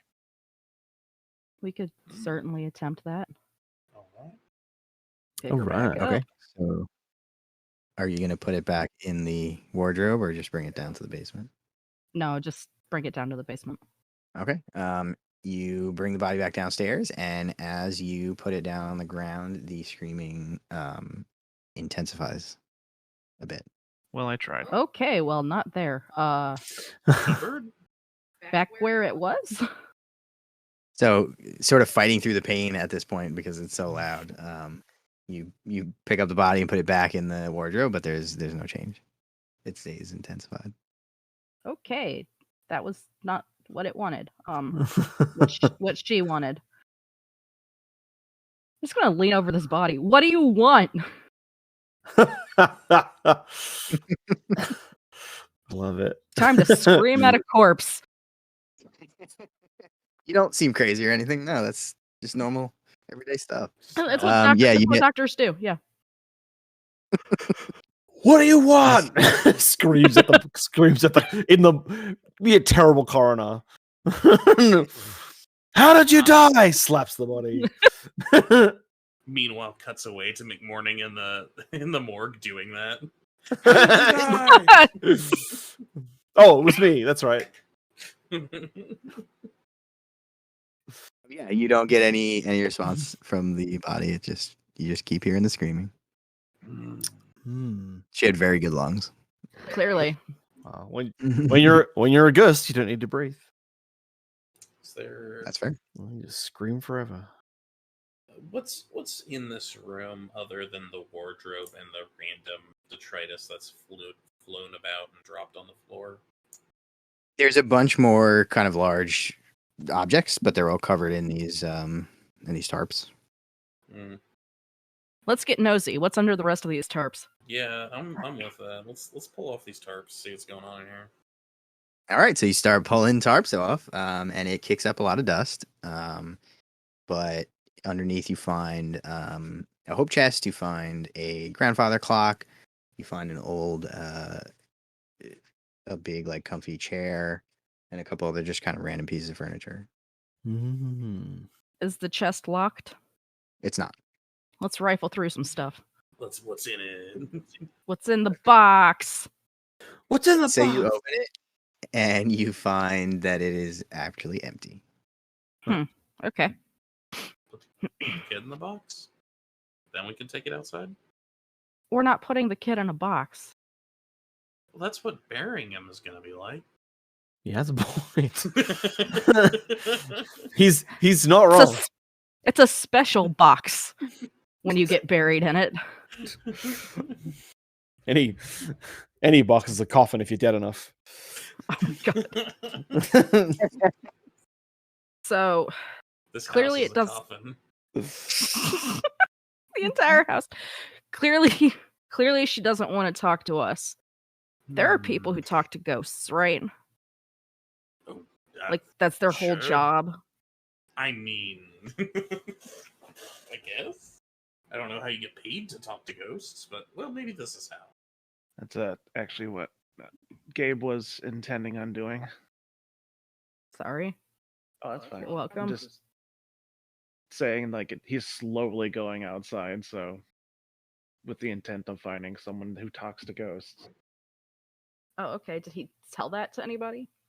I mean, he'd tell that to the family and if anyone else was still outside. Oh, okay. So Niel. Yeah, Niall. It was because of like, oh, okay, you're gonna go to there's a guild enclave. You can do that. Absolutely not. So this I made it mean, worse. you can't just advertise for a necromancer in the one ads. I mean, he never said necromancer. He's going to attempt to find a medium because a guild exorcist is just going to want to kill this ghost child. A medium might actually be able to contact her. And I'm gonna kill this ghost dead.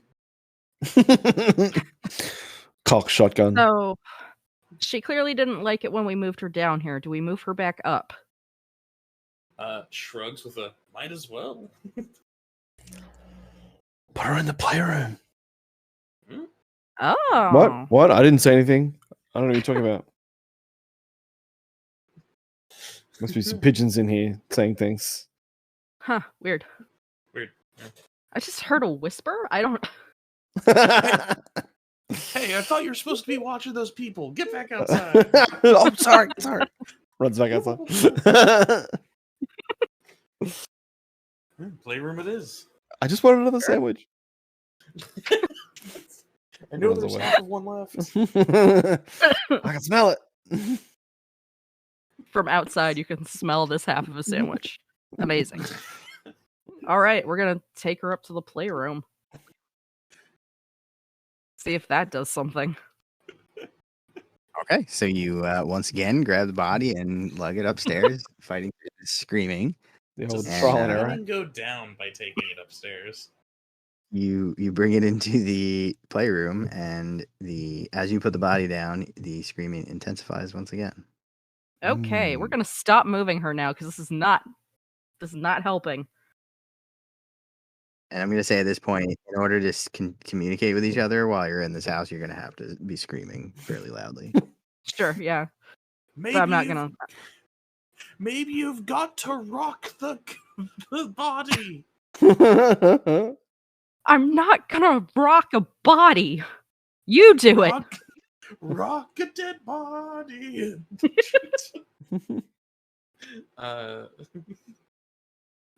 I'm gonna go outside. She just goes, I'm a doctor, not a ghost hunter. I'm a ghostologist. Ghostologist. I'm a doctor. I don't know anything about ghosts. I don't know anything about children. Dexter's gonna like rush over, grab one of the dolls, and put it next to the body to see if that like does anything. Screaming gets louder. Quit it! I'm out of here. Charlotte's going outside. Does picking up the body cause the screaming to go down? You want to go pick up the body again? Yeah. Give me a target number 10 centering check. Oh no. It's getting bad in here, guys. I Yeah. don't like this. It's at least a 10. What is my centering? You sure it's not negative? No. Like, I'm not sure, but we can hope. It is a negative. No, it's a 9. All right, so you turn. Oh no. Do you want to cheat? Actually, I should give you the opportunity. No, it's fine. So you turn thinking, oh, I'm going to go pick up the body again because I don't learn from past mistakes. And the screaming is so loud at this point that you can barely see. Your eyes are starting to like go a little bit blurry and Listen, feel this tense pain in your head. I didn't get a confirmation the first time I asked if it went down or not. So, yeah, I'm gonna leave the house now. I'm gonna use the handrails going down the stair too. Good choice. Keep your balance. We could have made a third body here. Darn it. Shit. All right. So is everybody outside at this point? I think so, Yeah. yeah. Yeah. So Mr. Andrews is going to kind of walk back up to the group again. If you haven't made any progress, I think it might be time to get the exorcists involved. The enclave's right down the street. I'm sure they can. I'm sure they can find somebody who can help. Mm. I thought I had stated Gabe would just actually run off to go find a medium specifically. He doesn't want an exorcist. Okay, so you've left. Yes. Fair enough. So he says that to the rest of you then. What? I'm gonna lay down on the ground for a minute. Yeah. I need to. It's like I need to sleep real fast. More like I am now really super freaking nauseous from all the screaming. Yeah, fair. God. He's gonna, after he says that kind of aggressively, he's gonna kind of realize that you guys are not doing so good, and he's gonna kind of pull back a little bit, and then yeah, you should take a rest for a moment. I'm sure that was intense. Dexter just bombs Kind in a flower bed. of- Oh God. Just, Where's Gabriel? he went to go see if he could find a medium, I think. Solid plan. Mr. Andrews is gonna cut in. I'm not sure that talking to it is gonna be the best solution here. It's clearly violent. It's tried to do harm to all of us at this point. It's a child. I mean, it is a It's ghost. clearly a disturbed child. What? Ghost don't have rights. No, like I legitimately didn't hear that. I'm sorry. Oh, I was just saying. I mean, it is a ghost. Like, ghosts don't have rights. Oof. It's clearly a disturbed child. It needs to be. We can't live like this. We need it. We need to get rid of it. Hmm. And hopefully a medium will find a peaceful way to do that. Oh, that's so suspicious, but Gabe's not there. Yeah, the part that man. But I passed several scrutiny checks. I can't be suspicious. Could always be suspicious. For Like, I can detectives. be suspicious. But But Niall can't. Yeah. yeah, like When you're a detective, I think you can always be suspicious. Is Niall a detective? We all are. wait, I'm consult. a doctor. Consultants. A detective doctor. Doctor detective.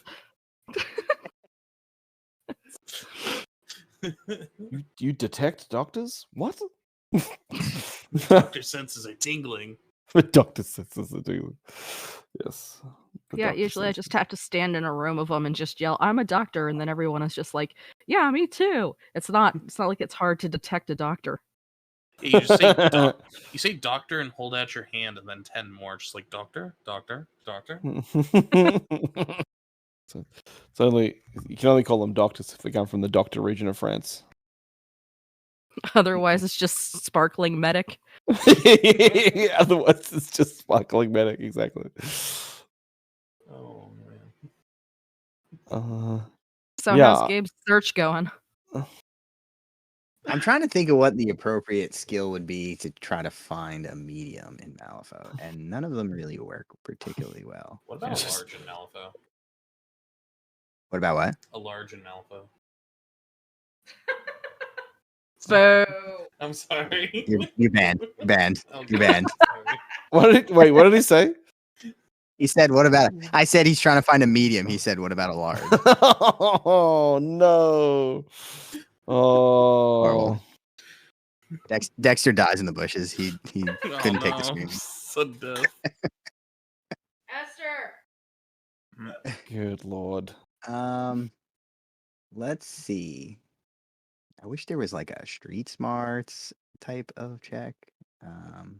I actually implement that kind of skill in my games because it's so useful to have. Do you have a good recommendation of a combination of skill and aspect that would work for that? Because I'm trying to think of Frankensteining something right now. I think the simplest thing is that if he's trying to get word of mouth, like He would be asking people on the street that look like they're the ones who partake in talking with ghosts. At like like seances, mediums, they're like the big thing nowadays, at least historically. So the rich folk who have nothing better to do are exactly the kind of target audience that would actually know where one would be. So this would probably be a bewitch check. He's just trying to charm some debutante into. Okay. Yeah, I like that. Let's do target number 11, bewitch check. Ooh, ouch. Okay, well, let's give it a shot. I mean, to be fair, Gabe looks like Gabe. Yeah, he does. I'm glad that's not me doing that. I have a -2.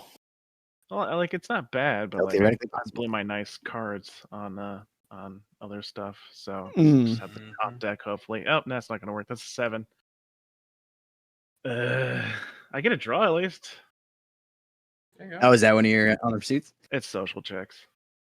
Yeah. Okay. Oh, no. So here's what I'll say. I will allow you to continue searching. It will just take time. And you can take more checks. Unless Yeah. he would give up after trying for a bit.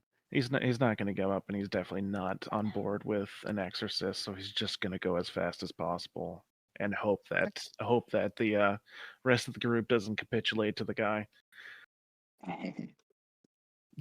All right, sounds good. What's everybody else doing? Just still standing around trying to plug their ears? Just trying to remember if the guild offers any bounties on ghost scalps or whatever they might do. I mean, you might at least gain some favor with them as long as you Ew. play your cards right. Favor gross. I'm sorry. How do you get a ghost scalp? I don't. Oh, you ask Don't worry about why. it. Yeah, don't worry about it. Just don't think about that too hard. Oh, I'm gonna think about it. I'm gonna Well- overthink it. Yeah, you already thought about it too hard. Oh man. Yeah, I mean, without Gabriel coming back at reasonable in a reasonable amount of time, it's kind of going to be like, so Exorcist. It's sounding pretty good. I don't mind. It's not murder if they're already dead. Yeah. Is Charlotte on board for this? Absolutely not, but it's sounding like I'm is being that- outvoted. Is that medically correct statement Dexter made? Can't kill them you if they're dead. No, because in fact you can kill ghosts in Malifaux. God, And also zombies exist and they are technically dead. And you can kill them. True. And sacrifice them. You're not necessarily outvoted because Gabriel is definitely on the route of like, I don't want an exorcist. He's just not here. Yeah, but that's still 2 of us, and Mr. Anders seems Very keen. yeah.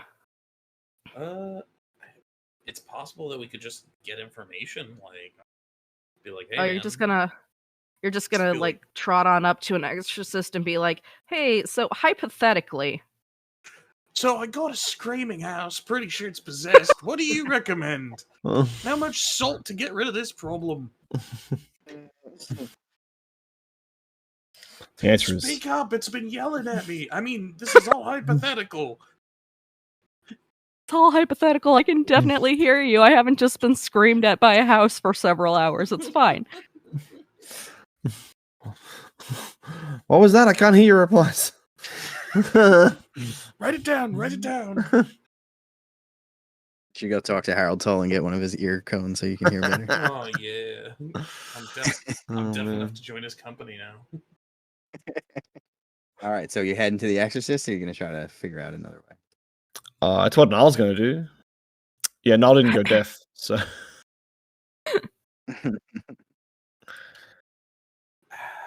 Barring Is any, Dexter gonna go with Niall? barring any other forward momentum, he's gonna at least go seek advice. Sure, yeah. All right, so I'll say that the 3 of you head down to the Guild Enclave. I mean, They can all hang out. I can go by myself. Whatever you want. Charlotte Okay. Charlotte will probably at least hang back to keep an eye on the family. yeah, that's probably a good idea. If not as a conscientious objector to what's happening right now. Mm. Is We Neil do- also staying, or We do probably also need someone to stay, and okay? So Charlotte's staying back. Is Neil going with Dexter? Or is he staying back? Dexter, you're right to talk to who we need to talk to. I suppose so. Yeah. All Yeah, right. I think so. But I do want you to know that I think it's possible, maybe, that their child is a mimic and murdered the other one. That's why all this business might be starting. That's what my theory is right now. You say that loud enough for Mr. Anderson to hear you? No, that's why he's doing it in what sounds like kind of a whisper. Turns out he's Well, you changed your voice, but it also got louder, so I didn't know if you were trying Oh, to I be was- conspicuous. I was leaning into the microphone. That's fair enough. No, that's fair. As you can see, that I'm clearly leaning into. No, yeah, I yeah, can yeah, see yeah, it. Yep, yeah. 100%. Yeah. That was on me. It's like wait, you didn't just use the hidden camera to see what he was doing. Gabriel, why don't you give me another target number 11 bewitch check? See how you're making out in your quest. Make out with those That's not so bewitches. good. So it turns out, for some reason, all the rich people in this neighborhood really don't get a good vibe from you. It's strange how that happens. Yeah, right. Almost like you're openly hostile towards them. All right, so Dexter's heading to the Enclave, right? Yeah. All right. So you head down. It's not far away. It's about 10, 15-minute walk. You speak to someone in the reception area, and she explains to you that the exorcists technically are employed by the guild, but they kind of operate more like outside contractors. They're mostly funded by Earthside organizations and things like that. And she gives you an address for a place you can go in the area where you should be able to hire an exorcist. Mhm. Excellent. That's not too far away. Okay. You go there. Before Alright. asking what their general rates are. She kind of looks around like she's confused and says, I'm not sure they handle that type of thing on their own, sir. Sorry about that. Oh, okay. You'll have to speak with him. I just thought you hired them. I'm sure somebody has the answer, but Oh, thank you. Have a good day. I'm just a mere receptionist. Sir. Doesn't work in A payroll. little bit like that progressively. All right, so you head to the address that she gave you, and when you head inside, an elderly woman greets you at the door and takes your hat and coat if you have them, before showing you directly into a reasonably sized office. The room is stacked with books and strange contraptions, as well as more than a few weapons. Sitting behind the great oak desk at the center of the room is a grim old man in a threadbare coat. His duster and hat are hanging in the corner on what's either a torture device or a coat rack. The man looks up from something he's writing and in a raspy but controlled voice asks, "Now, how may I help you?" Suppose I had a house that was screaming at me. What would you suggest? Screaming, you say? And, could you explain what you mean by screaming? The house is screaming? It does seem, from every corner of it, seemingly in every room, nowhere to pin it down. So you're to. telling me that you can't figure out where the screaming is coming from? He sort of like nudges, he scoots closer to you on his chair. It's sort of like everywhere and nowhere at the same time. Is there any other supernatural things going on at this particular house? Occasionally, objects fly around in circles. They fly around, you say? Yep, yeah. What do you mean by fly around? About, hypothetically, of course. hypothetically, about 3 to 4 feet off the ground. In They appear to not be held by anything. yes. And how many people have observed this phenomenon? Oh, in theory, 5 that are still You're alive. sure this is not an arcanist trick or some of your associates, perhaps? He kind of like looks you up and down. Perhaps you know some unscrupulous individuals? Well, he thinks like almost was starting to get a smile on his face. No. I was hired to clear out a series of unfortunate problems, and they seem to have come up with a new and interesting searches for the word occurrences with every step of the way, including those aforementioned phenomena. And what other occurrences might you be referring to? I'll Mm, need you to be pretty candid with me if you would like my help. It does seem that there may be a spirit of a child in the house.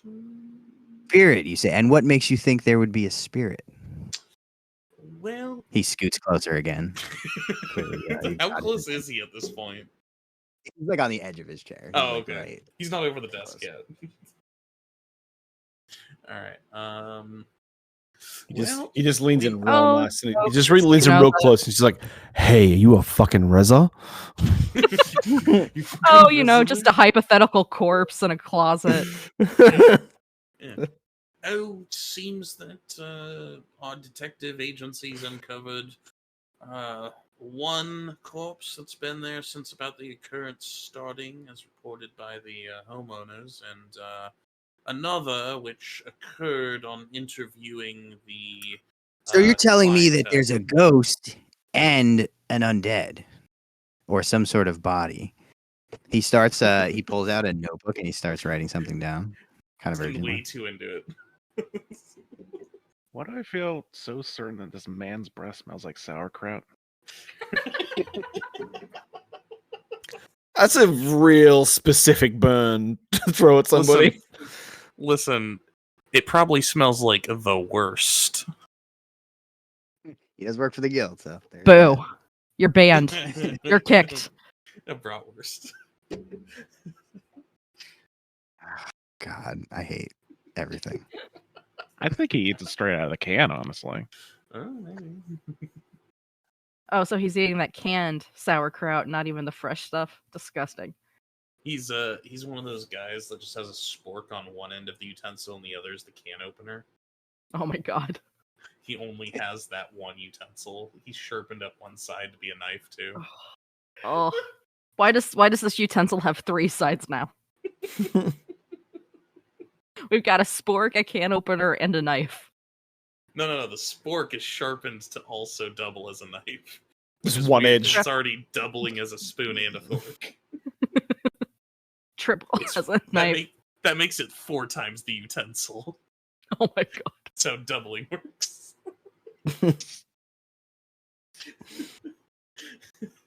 By Can you fork. give me a target number 9 scrutiny check, please? Okay, is this to discern how he's using the spork? Yes. Okay. And what do you have for lunch? Damn. That is target number what? 9. That's not happening today. It's Okay. like a 4. All right. So yeah, he keeps sort of really interrupting you and asking for more information, and you, I guess, just continue to answer the questions as we saw. What was the last question that he asked you? He's About getting the really into the ghost in bodies. the body. Yeah. Yeah. Well, what do your services cost, anyways? Or is this like a pro bono thing? You're like on the mission to clear out the ghosts and such. He sort of seems to relax a little bit, and he sits back in the chair, puts the notepad down. Sometimes we, the living, are unfortunately burdened by those who refuse to accept death. Passing is a natural part of life, and all humans would do well to remember it, no matter how old or young they might be. When it is clear that a spirit will not be reasonable, such as seems to be the case here, it becomes necessary for the living to take drastic measures. The man takes a moment to sketch out a sigil on a piece of paper, which he then hands to you.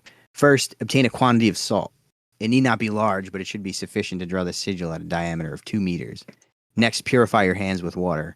It need not be blessed, and stand at the center of the sigil. Address the spirit by name if you know it, and command it to leave the mortal realm and accept its death. If it does not follow your directions immediately, take a handful of salt and throw it in the air, telling the spirit that it is no longer welcome, and once again commanding it to depart. The spirit will fight you, but if you continue to repeat this process until the haunting is driven out, you will know success. Oh. All right. Sounds doable. I stand up and shake his hand.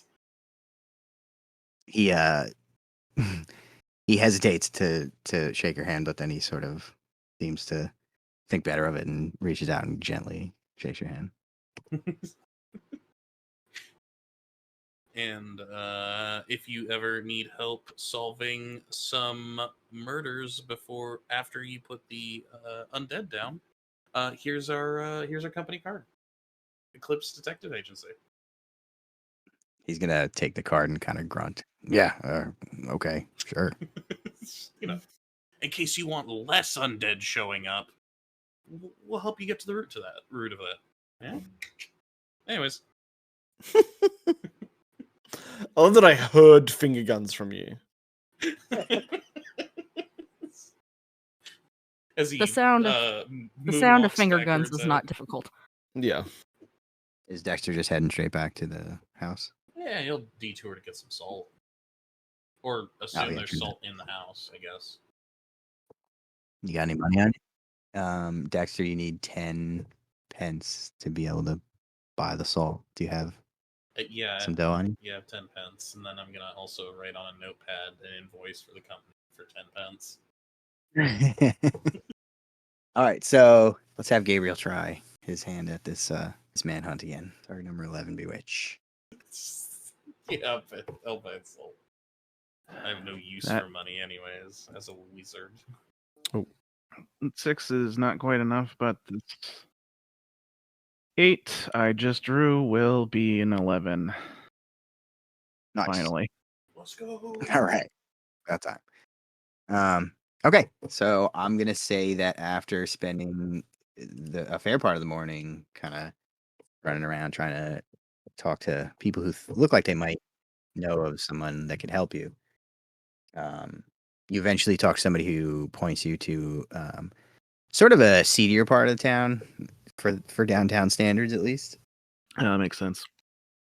Yeah, and you go into this kind of nondescript looking building, and inside it kind of looks like a curio shop. Like there's some weird knickknacks and strange objects laying around. So, something you would expect to see in the slums, but maybe there's some rich people who indulge in this type of thing as well. And you meet a woman named Estralda, who's very eccentric, but she immediately, without really much detail at all, just agrees to come with you and try to help. Yay!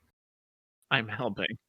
No, I mean that makes sense. Her job is a service for the rich, but she herself is not rich, so she's going to live as close as she can and as cheap as she can. Mm-hmm. Exactly. Not drag her, but take her by the arm. She's an elderly lady. I'm respectful. Yeah. She's not rich. Yes, I'd be very happy to help you with your problem, sir. This will be very exciting. Let me just tend to some things. She kind of goes around and she just seems to be like fiddling with things. She doesn't really seem to be preparing anything or like closing the shop. But after a minute, she follows you outside and closes the door and flips the sign to closed. She doesn't even bring a giant bundle of sage to burn? What a hack. No, nothing. So I'm going to say that Dexter gets back first, and he finds everyone else sort of standing outside in the same manner that they were before. There's a few other people kind of out and about. It looks like maybe the neighbors have been trying to get a handle on what the hell's going on with all the screaming, and they're being a little nosy. But otherwise, the family's still out there, kind of looking concerned. I'll say hopefully Charlotte is in better shape now. Her hearing has returned. Yeah, at this point, she's probably started checking on Mrs. Anders and the little girl, just to like make sure they aren't physically hurt. Yeah, they appear to be. Okay. Just Here you go, upset. babe. All right. With a bit of salt and the ritual, I think we can banish this spirit from the house.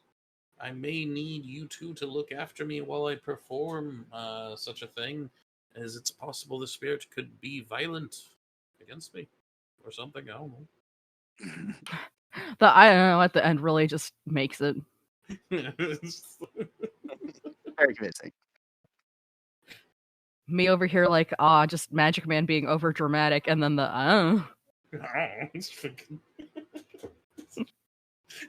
It really sells he knows what's going on. So as you guys are having that conversation, Gabriel comes walking up with a very small, elderly-looking woman. She's wearing clothes. It doesn't look like rags. It looks like someone who's poor but trying to make it look like they're reasonably wealthy, but not doing a particularly convincing job of it. How So what I'm gauche. hearing is he found a small medium. Now you're both banned. Not you. Of all the Yes. people I I am- trusted you. No, look at me. Look at me. Look at me. I am in the Roman box. There's a reason I'm in the Roman box.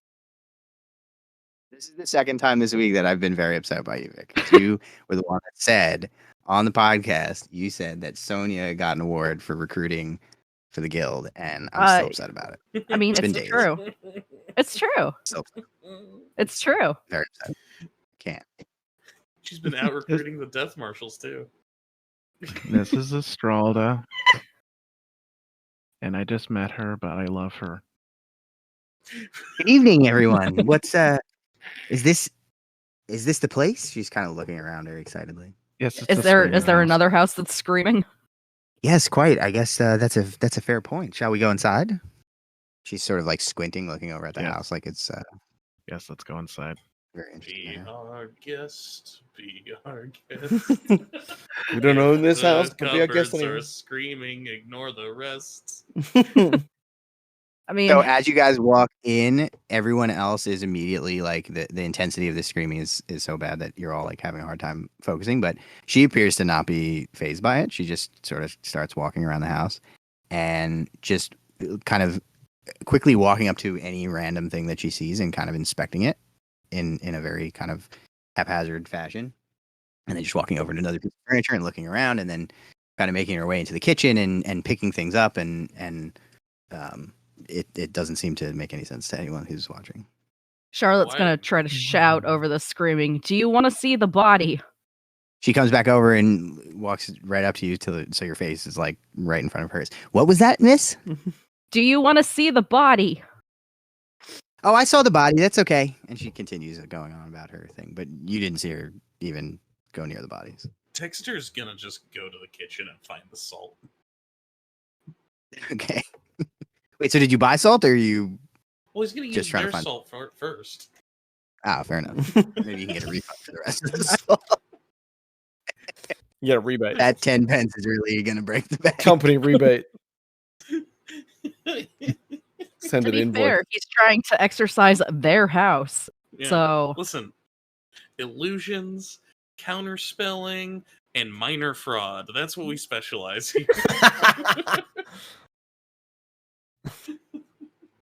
So, got a scam. You buy 10 cents worth of salt. Worth You of get a salt. rebate for 5 cents. You sell the salt back. You gate 5 cents. You do it again. Oh my god. Infinite money. Infinite The money. worst scheme. The worst scheme ever. So after a few minutes of her going on like this, she then returns to the hallway where the bodies are, and she immediately sits down next to them, not facing them, but next to them.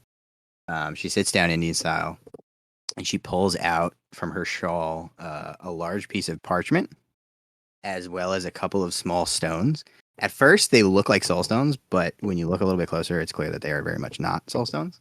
She takes them in her hands, and she starts sort of like spinning them around in circles, like a fidget spinner before fidget spinners existed. I forget what you call them. There's a name for it.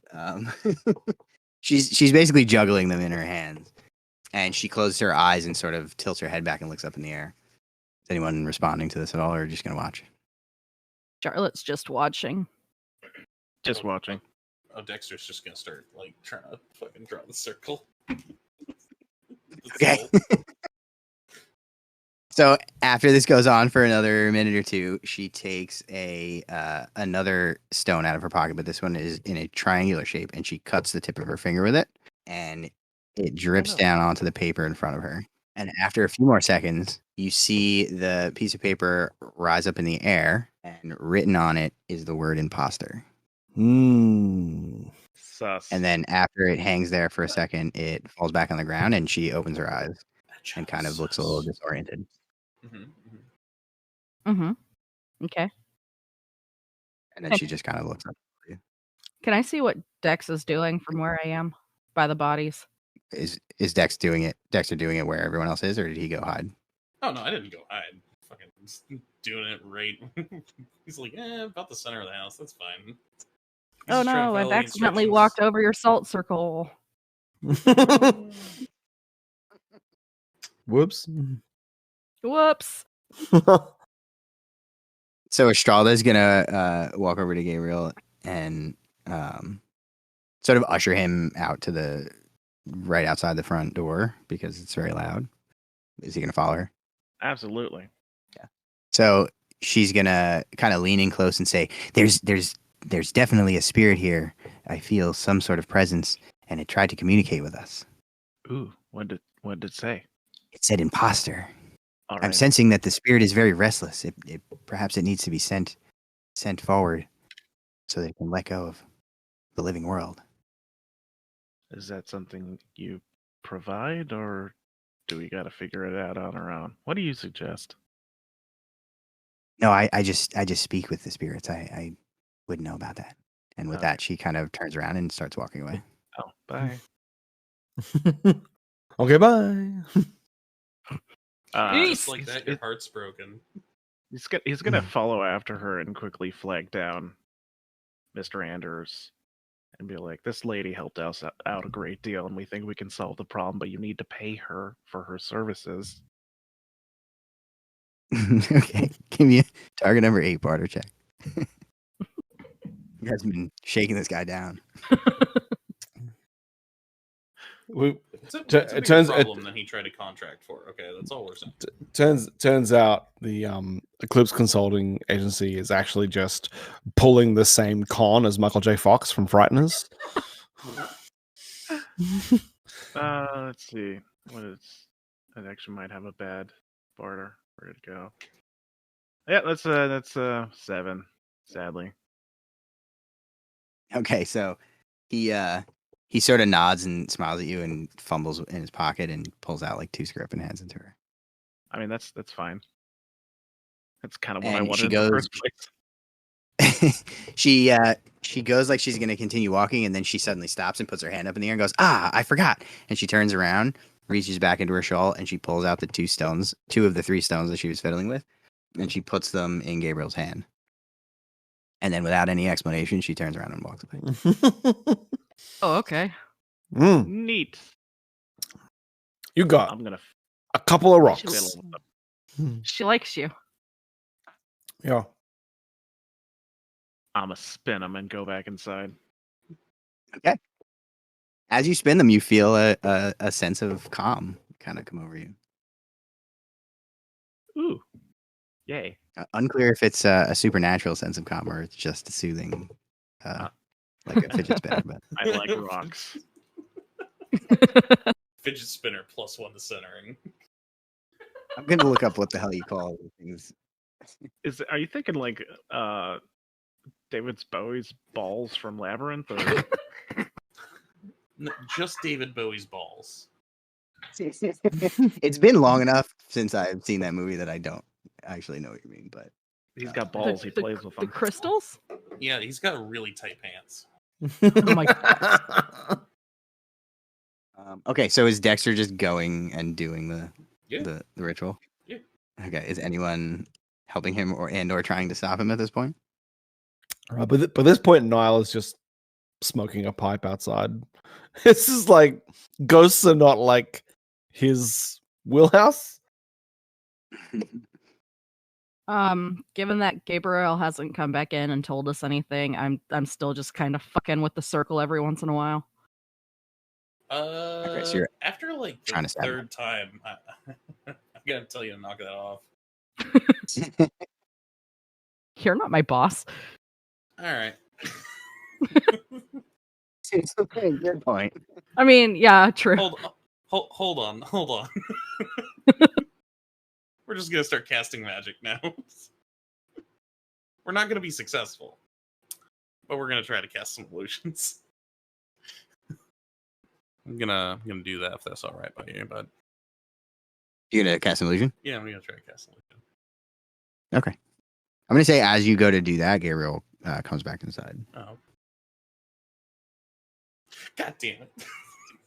In a whisper scream, he'll relay the information that Estrada told him, especially that thing about the whole imposter and whatnot. And that's probably not confirmation to anyone else about anything going on in the house. No, sir. Nope. Okay. At this point, he's actually just going to give up talking, and he's going to take out the drawing pad and just start writing his questions on there. Like, what do you guys Okay, think it fair means by imposter? And do you want to play with these rocks? They're really nice. What's with the salt? It's to Charlotte. banish the spirit, to get it to move on. Oh, Did you say that the kid was sus? Because I think the kid's sus. Yeah, I'm pretty sure the kid is sus. Kid sus confirmed. Vote him out the airlock. what do we do about the kid? It does occur to Gabriel that that is more or less what Estrada had said, was that Yeah. you needed to help the spirit move on. So. Uh-huh. I mean, do writing down so I don't have to scream? Do you want me to help with the spirit moving on thing, or do you want you to go like stab the child?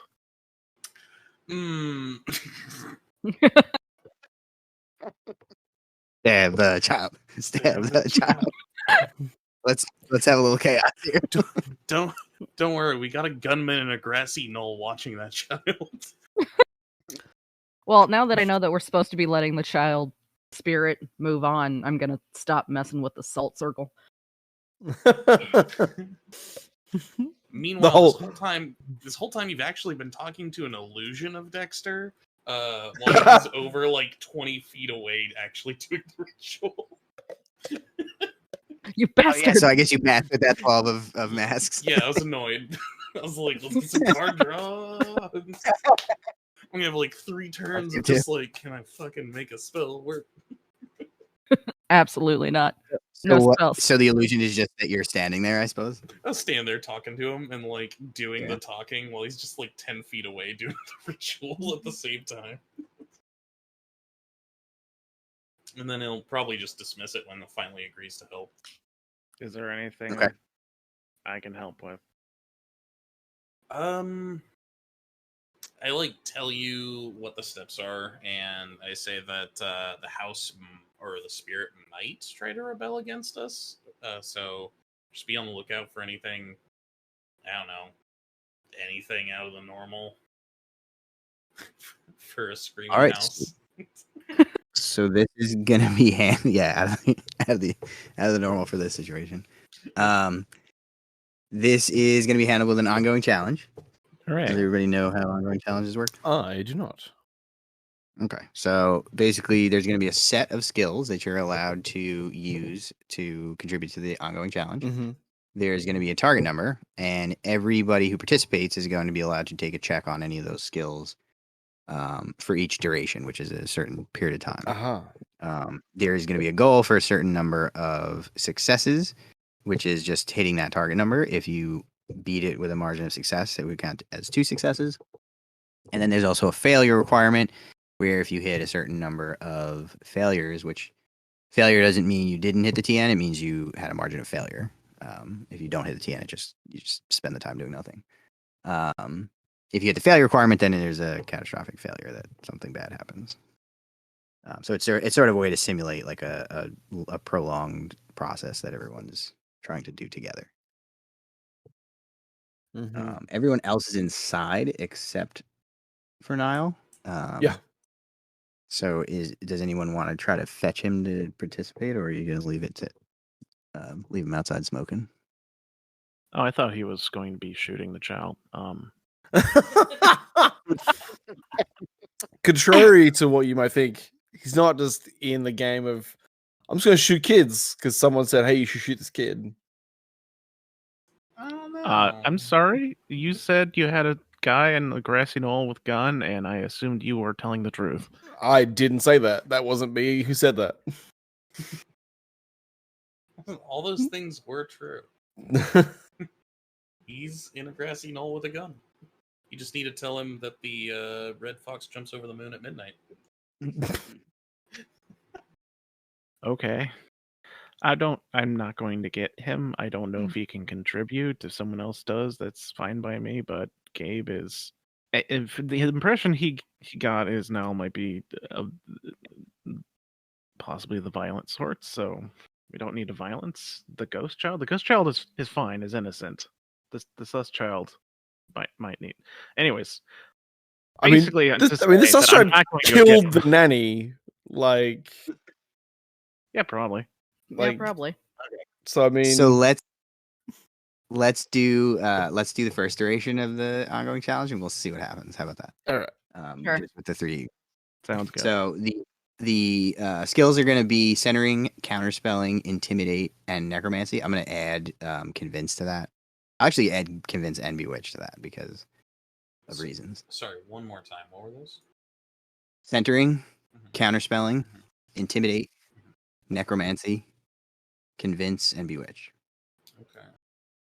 Target number is going to be 12, and you need 6 successes or 2 failures. Yeah, they're all things that Niall is terrible at. You don't want him to do any of those things. Fair enough. Maybe he's better off outside smoking. Yeah. We don't have to use all of them. Everybody can just pick the one that they're best at if they'd like to contribute. Centering, convince, pretty good at. I'll open up with trying to convince the spirit to leave, which I think is what that's going for. Target number 12. That's 16. Sweet. Nice, Wow. nice. Not quite a marker. How about Gabe? Child of an unknown name, possibly the daughter of this house. You must move on. Okay. We'll also use convince, also just because it's. Hey, question: are you still playing with the balls? Yes, The rocks? absolutely. Okay, so you're gonna get a positive twist. Oh, joy. Nice. That will be 12 right on the nose. Sweet. And Charlotte? Charlotte will also use convince. All right, we're very convincing. And that is a 12. Nailed it. I was just like, come on. Get on out of here. Just so you know, if you hit the 1 at the top left, it'll flip the card automatically, so you don't have to do it manually. Oh, okay. All right, so you guys all start kind of imploring the spirit to move on and stop terrorizing this house. And as you start this process, the screaming starts to die down a little bit. Hey. Let's go. More or less back to the level it was at when it first started before you clearly angered it several times. And I'll say that Niall hears that. Obviously, he notices that the sound kind of dims down as he's enjoying his smoke.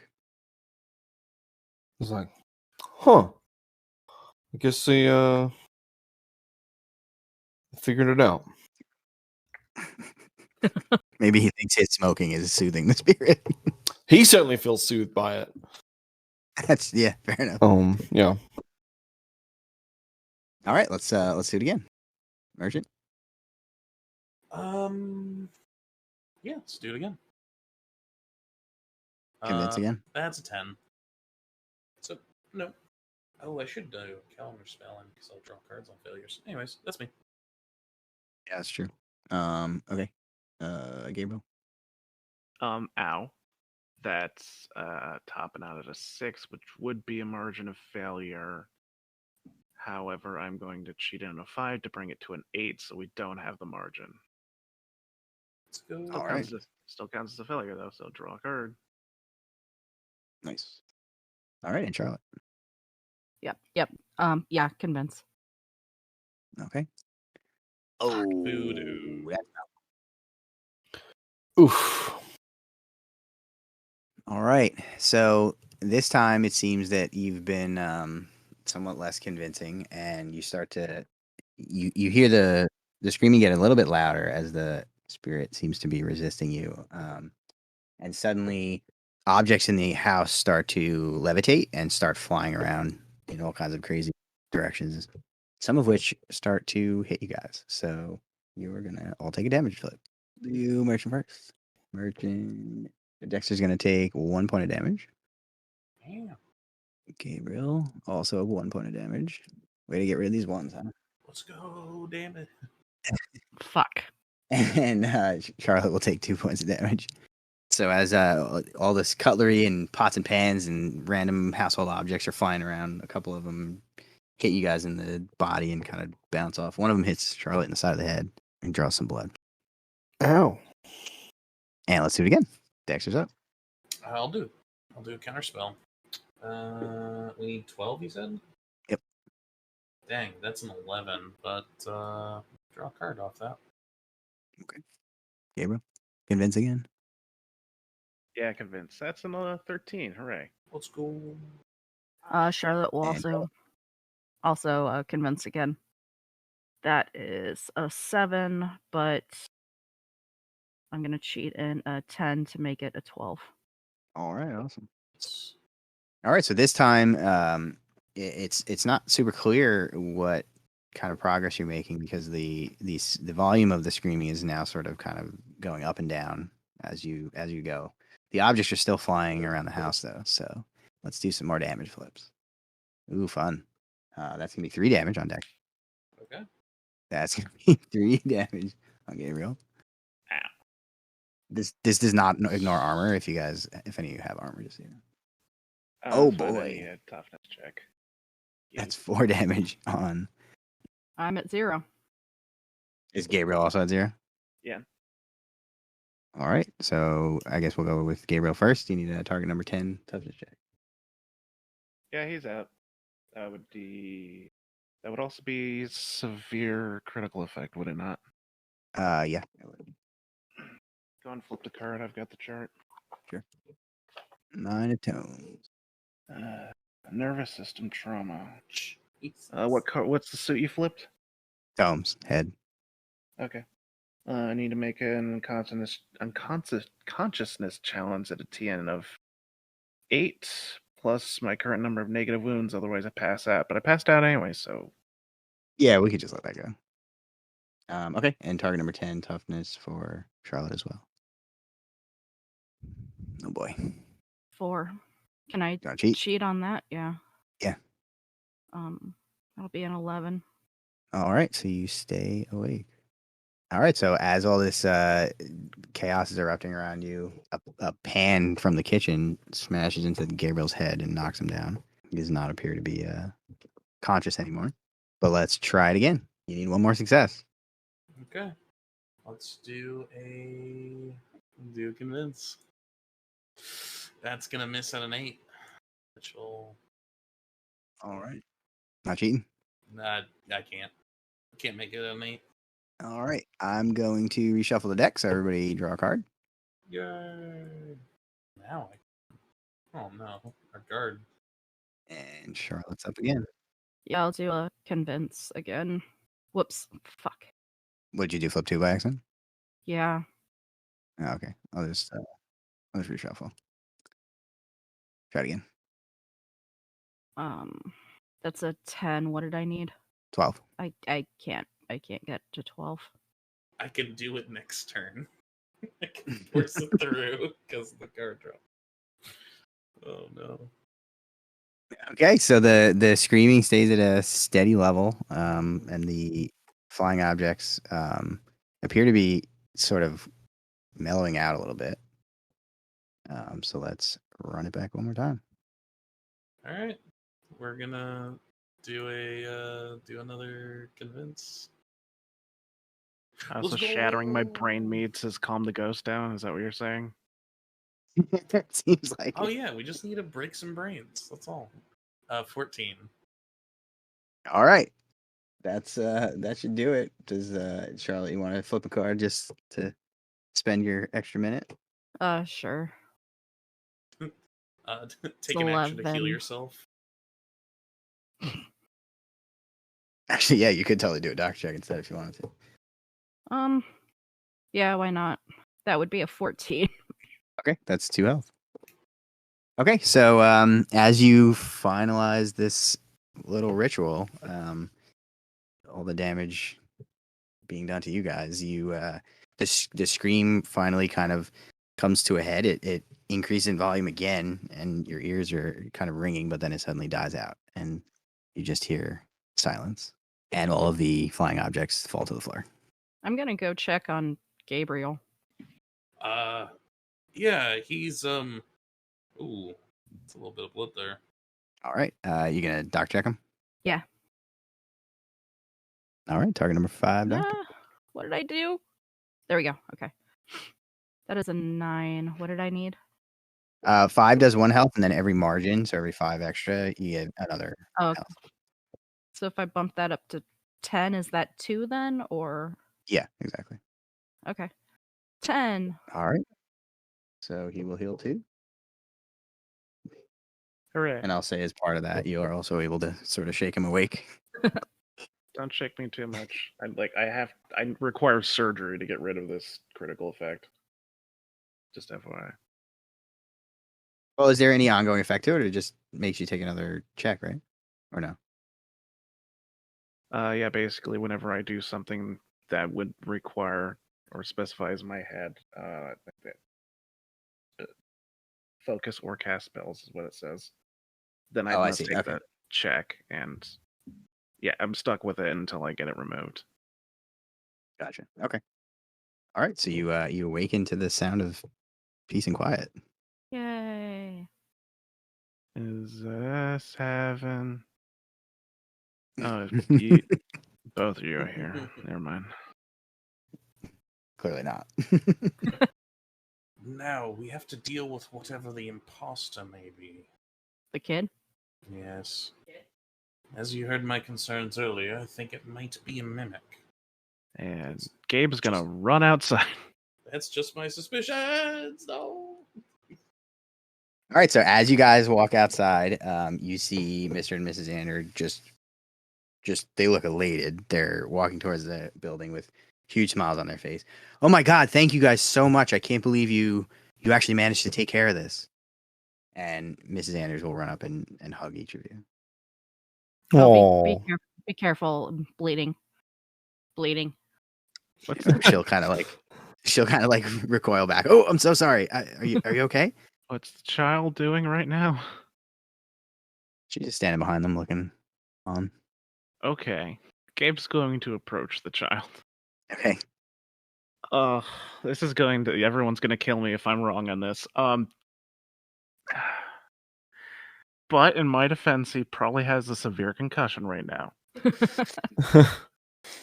Gabe is going to suplex the child. Oh my god!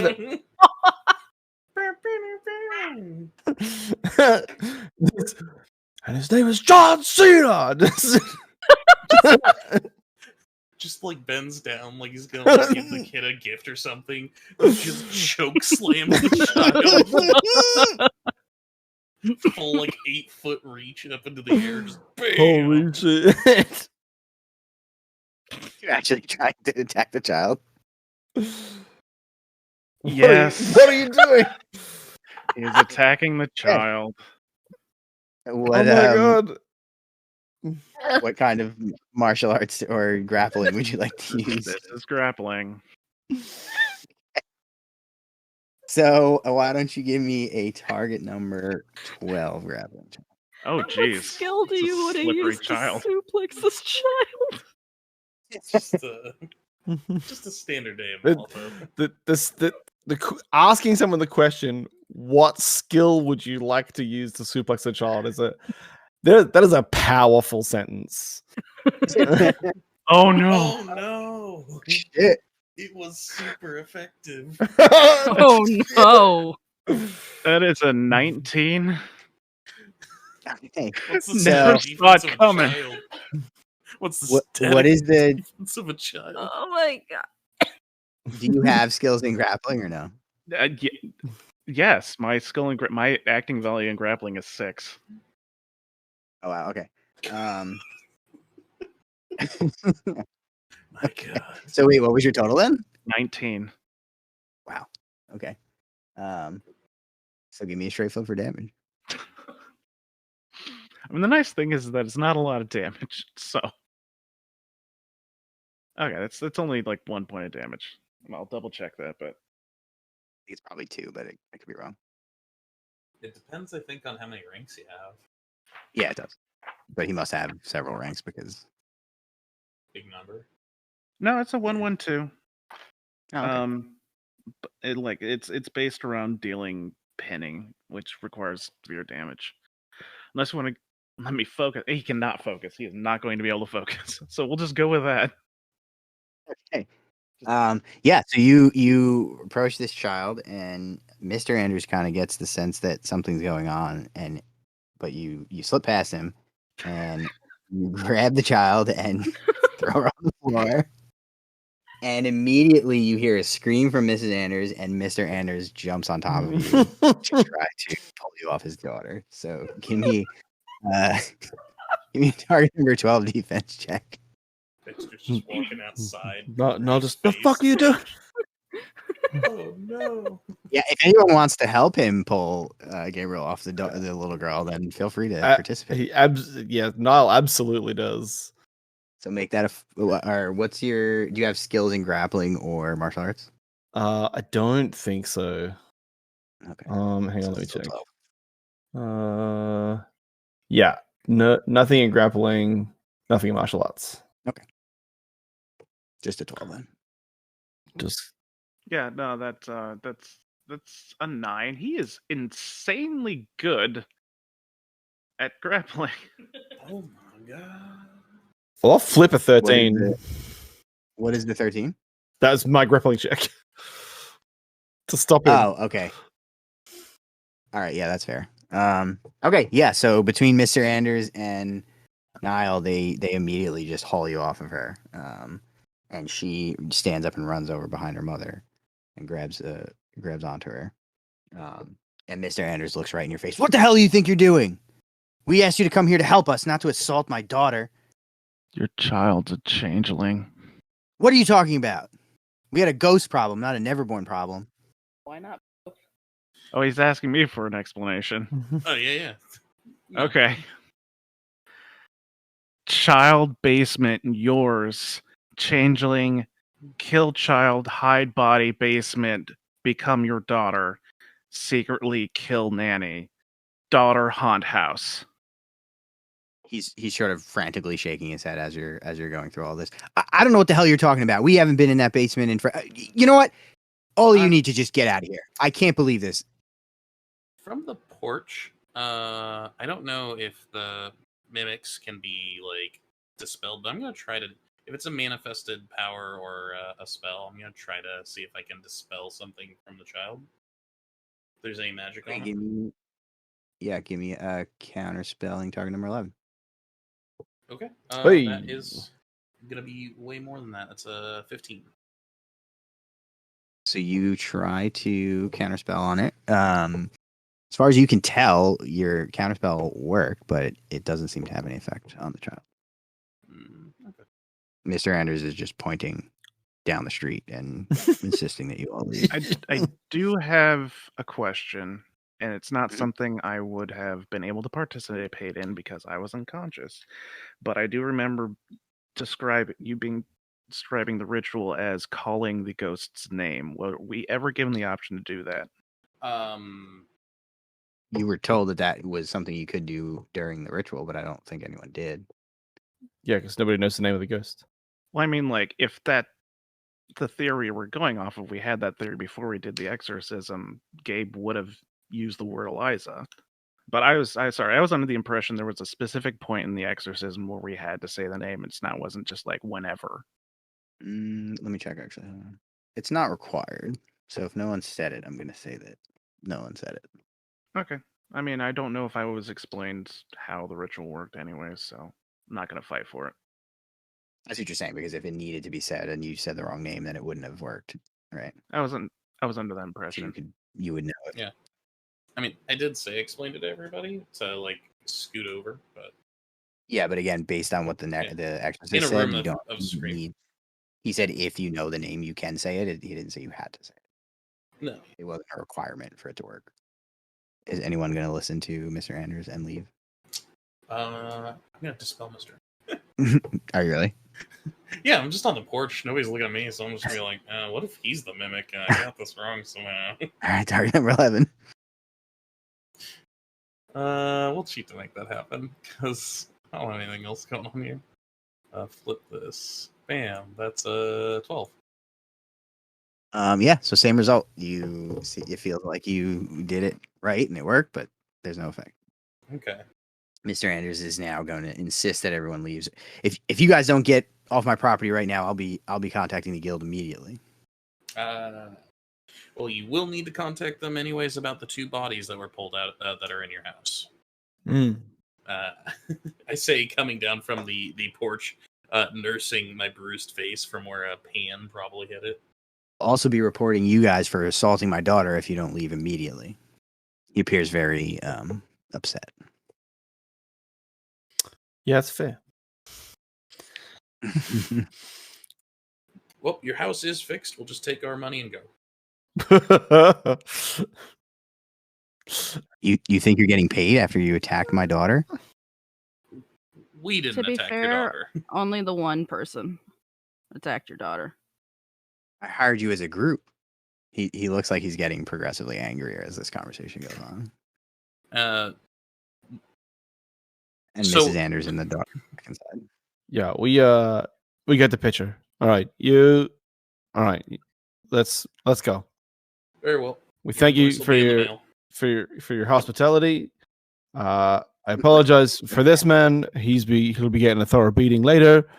I hope you have no further trouble. I just need to retrieve my case. He just goes back because his case is still in the house. He goes and gets his case. Okay. He sort of begrudgingly lets you pass. Is everyone else going? Mhm.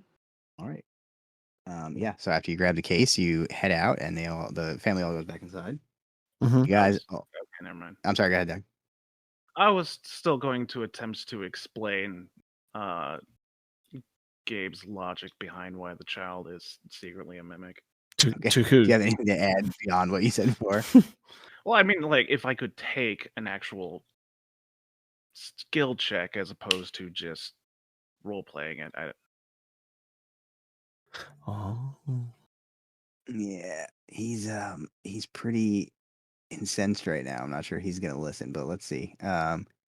Give me a target number. You're just trying to persuade him, yeah? yeah, this would be convinced. This would be using logic and reasoning. Okay. Target number 13. Where am I at on that? That is an 11, sadly. Yeah, so as everybody else sort of agrees to leave, you're still trying to explain this whole thing to him, and you notice that he sort of pauses and sort of appears to be kind of thinking about what you're saying, but then he just continues and joins his family, and they go inside. So everyone goes back to Eclipse Consulting to check back in at the end of the day, and there's a little bit of paperwork and some other things, business that you have to attend to. And by the time everyone is done with what they had to do, it's late in the day, or late at night, rather. As you all leave the office, you're interrupted by screaming. "Help, please!" a woman screams. It takes you a moment to recognize the frantic screaming as belonging to Mrs. Anders. "Please, it's our daughter. She's possessed by the ghosts. Please, she's killing my husband." The Good. woman is kind of... Jesus. Drake's like, ghost daughter, not mimic daughter. Damn it. Wait, so where is she? Like, did she come to us? Come to our offices? She can't. Yeah. So as you guys were sort of like leaving the office, she's running up to the building. She's dressed in like her pajamas, and Oh, wow. behind her you see the wagon that you rode in earlier with Daniel standing there. Oh, I'm sorry, it wouldn't be the same wagon. That was a different wagon. But you see a wagon and Daniel standing there. Right. At your house?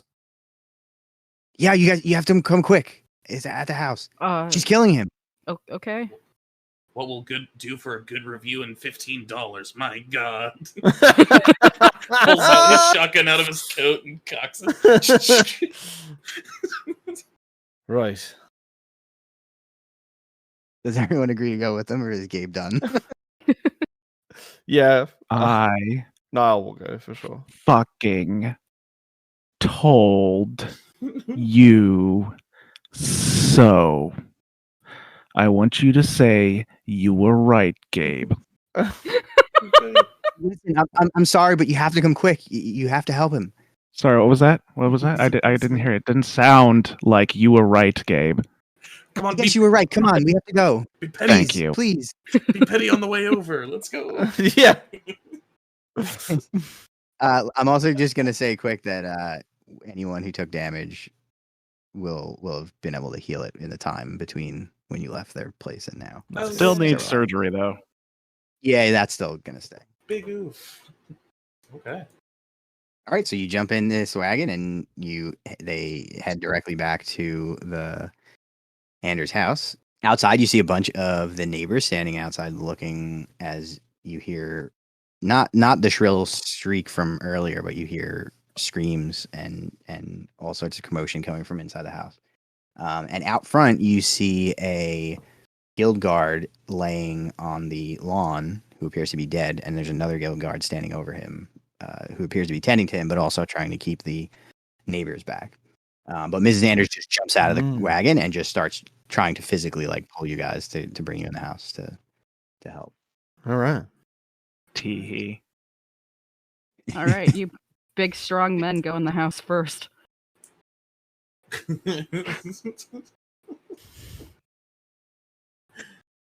Y'all follow her in. Yeah, going in, I guess. All right, so she Yeah. leads you directly up to the master bedroom, which is on the other side of the upstairs hallway where you did not go last time. Mm-hmm. The scene in the bedroom is a chilling sight. Mr. Anders is dressed in his nightclothes and lashed to the bed, while his daughter is perched atop his large belly. There's a bloody knife in her hands, and she grins wickedly as she carves another deep gash into his already mangled chest, drawing a high-pitched bellow of pain from her father. Eliza's stuffed animals and dolls surround the bed, as if watching the scene, and as they notice you, the toys turn to face you. Their previously smiling Stitch faces have twisted into disturbing leers and mocking grins, and as they advance towards you, you can't help but notice that they've armed themselves with knives from the kitchen. Niall's gonna shoot the girl. Just bang. So if you open the map, you will see that the map building tools on Vassal are bad. So this is a bedroom. Okay. The crates at the top are a bed. On the left, there is a vanity with a bench, and on the right is like a wardrobe. All right. So use your imagination. I'll also say that obviously, given what just happened, anybody who has a weapon could have already readied it. All right, and while he's doing that, let's flip for initiative. Doug, you want to go first? Yeah, sure. Pretty good. Nice. 13. Victoria? Here it is. Okay. 8. Nameless? Get rid of these cards. That is an 11. Wow. Everybody flipped good. 15. Oh, Well, let's go. The speed of this team. So Dexter's up. Dexter's up. It feels appropriate to do some shotgun blasting. So we're gonna shoot into that one right there. 3? Yeah. I don't With know cover? if he can. Yeah. Oh, he's got cover from me. Dang. We'll shoot. Does the one straight ahead of me have cover? Right there. No. We'll do that Just one. then. the bench is given the 3 cover, but everybody else is good. Sounds good. Then we'll do that one, and we'll flip. Do some shots. Mias. Target Actually, what's the TM? 11. 11. Yep, that's Mias. We'll shoot again, and actually compare my +4. That is 11 on the dot. All right, with a double negative. All right, let me see if that actually hits anything fun.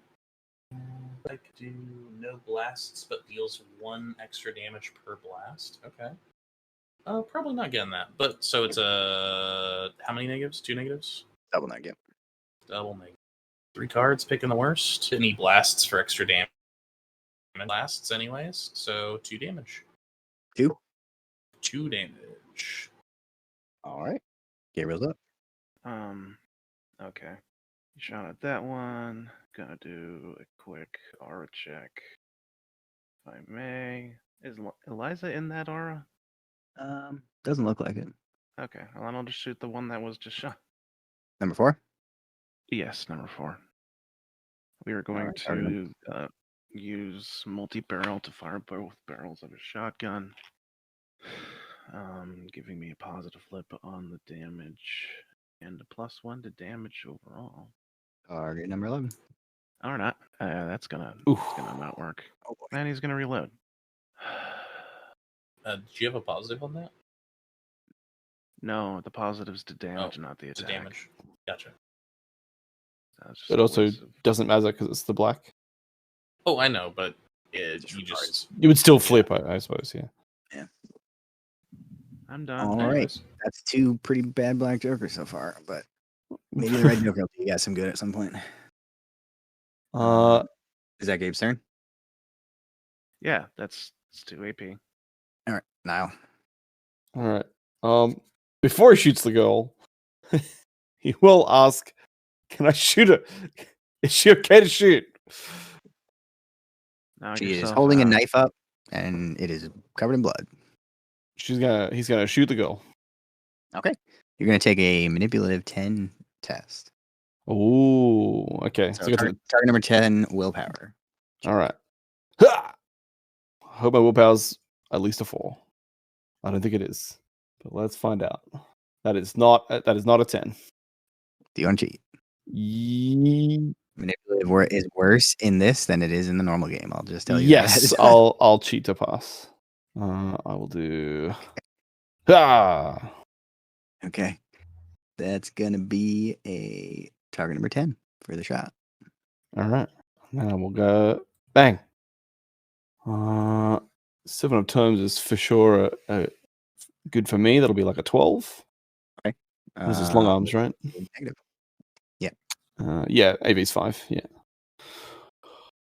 So negative flip for damage. Yep. Boom. So it's 3 because this is weak. All right. So you take a shot at her and you hit her in the back. She Mhm. immediately lets out a little screech. Mm-hmm. She drops the knife and then she runs over in the corner. And as she gets over there, as she looks like she's trying to kind of get away from you, she suddenly falls on the ground and starts convulsing. Okay. Can I attack twice or no? This ain't no D&D. All right. I'm not gonna shoot her again, but I will shoot one of the dolls. All right, pick one. I'll shoot the doll I'll just shoot the closest doll. Doll 5. Okay. Yeah. Target number 11. Can I? How does Did I write it down? I don't think I did. Hang on. Okay, yeah, it doesn't really matter for this. I was just trying to remember. I was like, I know I have an action that's a 0 action, but it's just to add range. I don't need that. So just a TN 11, yeah. Yeah. Got it. That's a 16. Okay. With a negative. Boo. Boo. Is that 3 again? Yeah. All right. So you line up a shot in this little doll and take your shot at it. Hit it right in its torso, but some stuffing flies out the hole, Nice. but it keeps its angry little beady eyes on you. Is that you? Yeah, that's it. This is a lot of dolls. That's a lot of dolls. That's a lot of damage. Let's see what they can do. All sorts of things. All right, so one of the dolls is gonna run up and take a shot at Niall. Give me a target number 10 defense check. 7. My defense. That is a 9. Defense isn't that good. You want to cheat? I can't make it better. What was that? I'm sorry. I can't make it better. So Oh, okay. it'd be All right. cheating to empty my hand. So I'll take a negative. That's gonna be 1 damage. 1 damage. All right. Second one's gonna run up and take a shot at Gabe. Target number 10 defense. That's a 9. I'll take the hit. That's gonna be 1 damage. So what are they doing? Throwing stuff at us? Yeah, they're throwing needles at you. Sorry, I guess I should have said Okay. that. So they're pulling needles out of their bodies. They're sticking out of them and flinging them at Ow. Rude. Yup. Let's see. Oh, Jesus. All right, so dial number 3 is going to charge at Gabe. It's a giant aura. Oh, God. All right, target number 9, defensive. So he's got a knife in his hand that he pulled from the kitchen, and he's holding it up over his head and running right at you. Pass with a 14. Jesus Christ. All right, once again, target number 9. 10. Pass. Sweet. Yeah, so he runs at you. You see him coming. He takes a couple swipes, but you're easily able to jump out of the way of this little butcher knife. Ah. This one will do the same.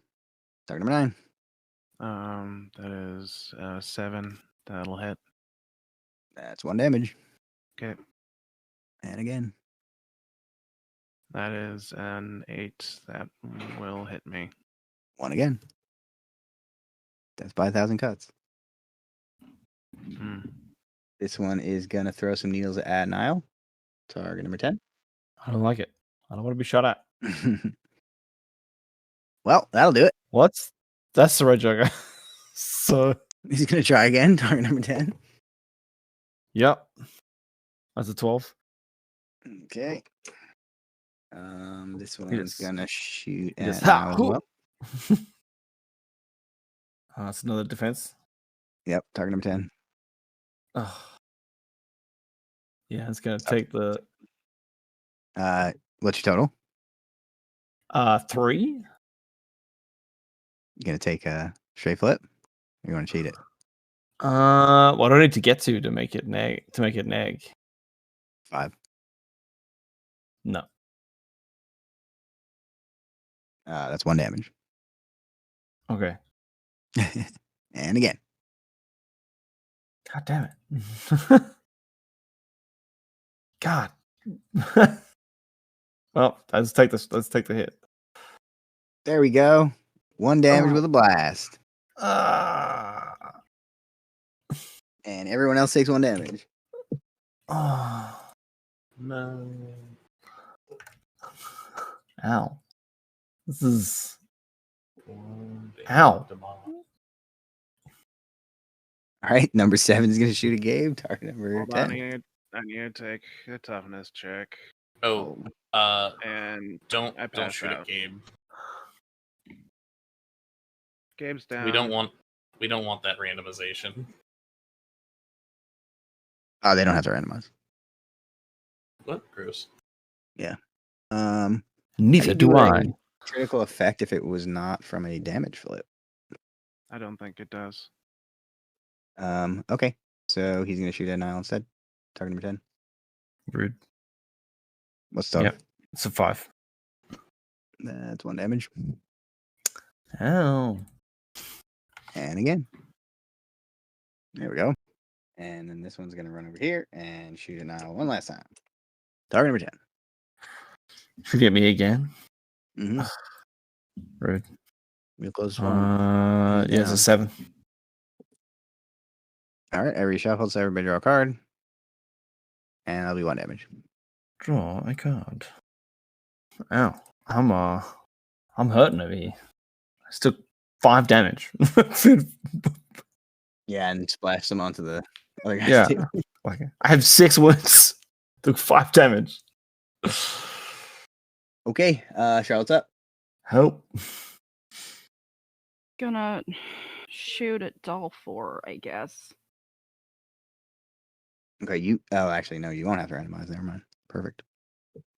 All right, target number 11. Oh, look, a 6. I can't do any better than that. Okay. I'll shoot again. You get to draw from your on the pursuit, or what? Do you know what your on the pursuit is? My on the pursuit is for magical skills. Oh, okay. All right, target number 11. 5. Ugh. All right, back to Dexter. Let's see here. We're going to try to cast out on doll 4. Let's see if that does anything. Nope, that's a fail, so I draw a card. And then we're going to fire the shotgun at doll 4. Doobly-doo. Let's go. Bam. We're going to cheat that up to... What's the target number for these guys? 7. 7? 11. Oh, 11. Okay. Then I'll go to... yeah. Feels bad. But we're going to go to a 15. So there'll be a negative flip on damage, declaring bonus damage, but no blasting. 2 cards. Weak. 2 damage. All right, that one dies. Cool. Would be Gabe, but he is out. So now's up. All right. Oh man, is that scrap? Oh my god, Yeah. scrap. Quick. You gonna summon something? Who can you scrap? Animators. Yeah, I will shoot at number 3, Okay. I guess. I'll take a shot. Pow. That's exactly a 10. You need 11. Oh, I need 11. Boo. Well, that'll be a miss. So I draw a card. Yep. Because I believe that's how my pursuit works. Yeah, it is. Yeah, Doing it ranging again? in. Yeah. I'll draw a card. Cool. And then I will. Bang. Ooh, I get a trigger. Bang, bang, bang, bang. Because that'll be a 12. Okay. And I'm gonna use my headshot trigger. I don't know if it's gonna matter, but just says it ignores hard to wound. Which Negative twist for damage. Yeah. Be cool if it was a straight. But anyway. Negative twist. That's still a weak. Moderate. Oh, moderate. I think it's still 3 for me, so I didn't think it matters. All right, that I one. think I chose the gun that was more consistent as opposed to less spiky. Yeah, it's just 3, 3, 4. So All right, you done? yeah, that's it. So this one is going to shoot it now. I guess you'll actually have cover from that. So we'll say he focus and shoot. Target number 10. I guess I probably fucked that up last time. Oops. Is this against me? Yeah. Okay. That is a fail. I'm gonna cheat this 8 out of my hand. Okay. This one is going So that it puts. to walk over here, and then he's gonna run up to you. 5 is going to shoot you. Dexter's pretty close too. Let's shoot Dexter. Target number 10. Okay. 10. Well, pass. Hey. And we'll try it again. 11, I pass. Alright, he misses. 6, I think, can only shoot now. Yep. So he's gonna shoot now. Target number 10. Naimless. Oh, it's talking to me again. Sorry. Yep. That's gonna be a foul. Can't make it any better. 1 damage. 1 damage. Except for he had 0. Yes. I assume my armor doesn't reduce any of this damage that I've been taking. Now when it's 1, no. Is this minimum 1 damage? Yeah. Yeah, that will put me at. I've now taken 6 damage. Alright, so take a target number 10 toughness test. See if you stay up. Toughness test. Just take off your armor and improve your defense. I assume you stay up with that or no? Yeah, my toughness is 3, so that's good. Okay, we'll take another shot. Target number 10. Yeah. Here we go. Good card somewhere. My masks, no. Sorry. Alright, so he's gonna focus shoot you. Or actually, yeah, let's try. We're gonna double walk cover. Yeah. Need one of those AoE weapons. Can you stand on a prone person? Their height's 0, so yeah. I think they count as prone when they're down though. We'll let them go over here. That's fine. number is that? So it's just 7 left. You can't shoot. He'll walk and shoot. One more now. Target number 10. All right. That's them. Charlotte's up. There's just needles flying everywhere. All right. What's next? Charlotte's up. Make an attempt to heal Gabriel. How close do you have to be for a medic check? Is it an inch? Yard. Yeah. Okay. Stop So you're gonna have to moving take a walk me. first. She also has the heal spell. Yeah, the heal spell is a yard though. Oh, it's touch. 1 It's inch. touch range. Do you have a Mito for Okay, I range range? guess. Yeah, So you I can squeeze in do. there. You should be able to just take a walk and do it. Guess I'll just. That will go off. Heals 3. Oh, nice. It's practically all his health. Thank you. All right, Dexter's up. Okay. We're going to try to cast out on the doll 2. It looks like. Mhm. Casting once. Fail. I draw a card. I'm gonna try to cast it, and I fail. Draw a card. Damn it! All right. Or Gabriel's up. I'm gonna attempt to break away from these dolls. All right. It's target number 9. Yeah, 9. Okay. You're free to go. Nice. He's gonna walk a 6, so I should be good on the distance. I'm just gonna target doll number 7 with the shotgun. You're gonna randomize with Niel? Doll 7. Oh, I'm sorry. Okay. Target number 11. That hits. Multi-shots. Shotgun. Skill is just 1, so that is 13. Okay. To a straight flip because he used both barrels of the gun. Great. Nice. Okay. That is 5 damage to number 7 and 4 damage to everyone within 2 inches of number 7. Yep, that's how shotguns are supposed to work. That's 3 down. Okay. Bang. There we go. All right. Now up. So you can't shoot while you're engaged, but do you have any melee attacks or no? I don't think I do. I spent all my money on not melee things. Rifle butt is a melee attack that you just get with a gun. Oh, you're gonna smack him with it? Yeah, it's heavy melee. I think it's like a 1, 2, 4 damage or something like that. I'll look it up. I mean, you have a long gun, right? Like a rifle or Yes. a shotgun. Okay. Yeah, just use the rifle butt. I was gonna say I usually play it. It's not. This isn't technically how it works, but I usually play it that you can walk past your allies if they're willing to let you pass. So if you wanted to disengage and back up, I'd allow that.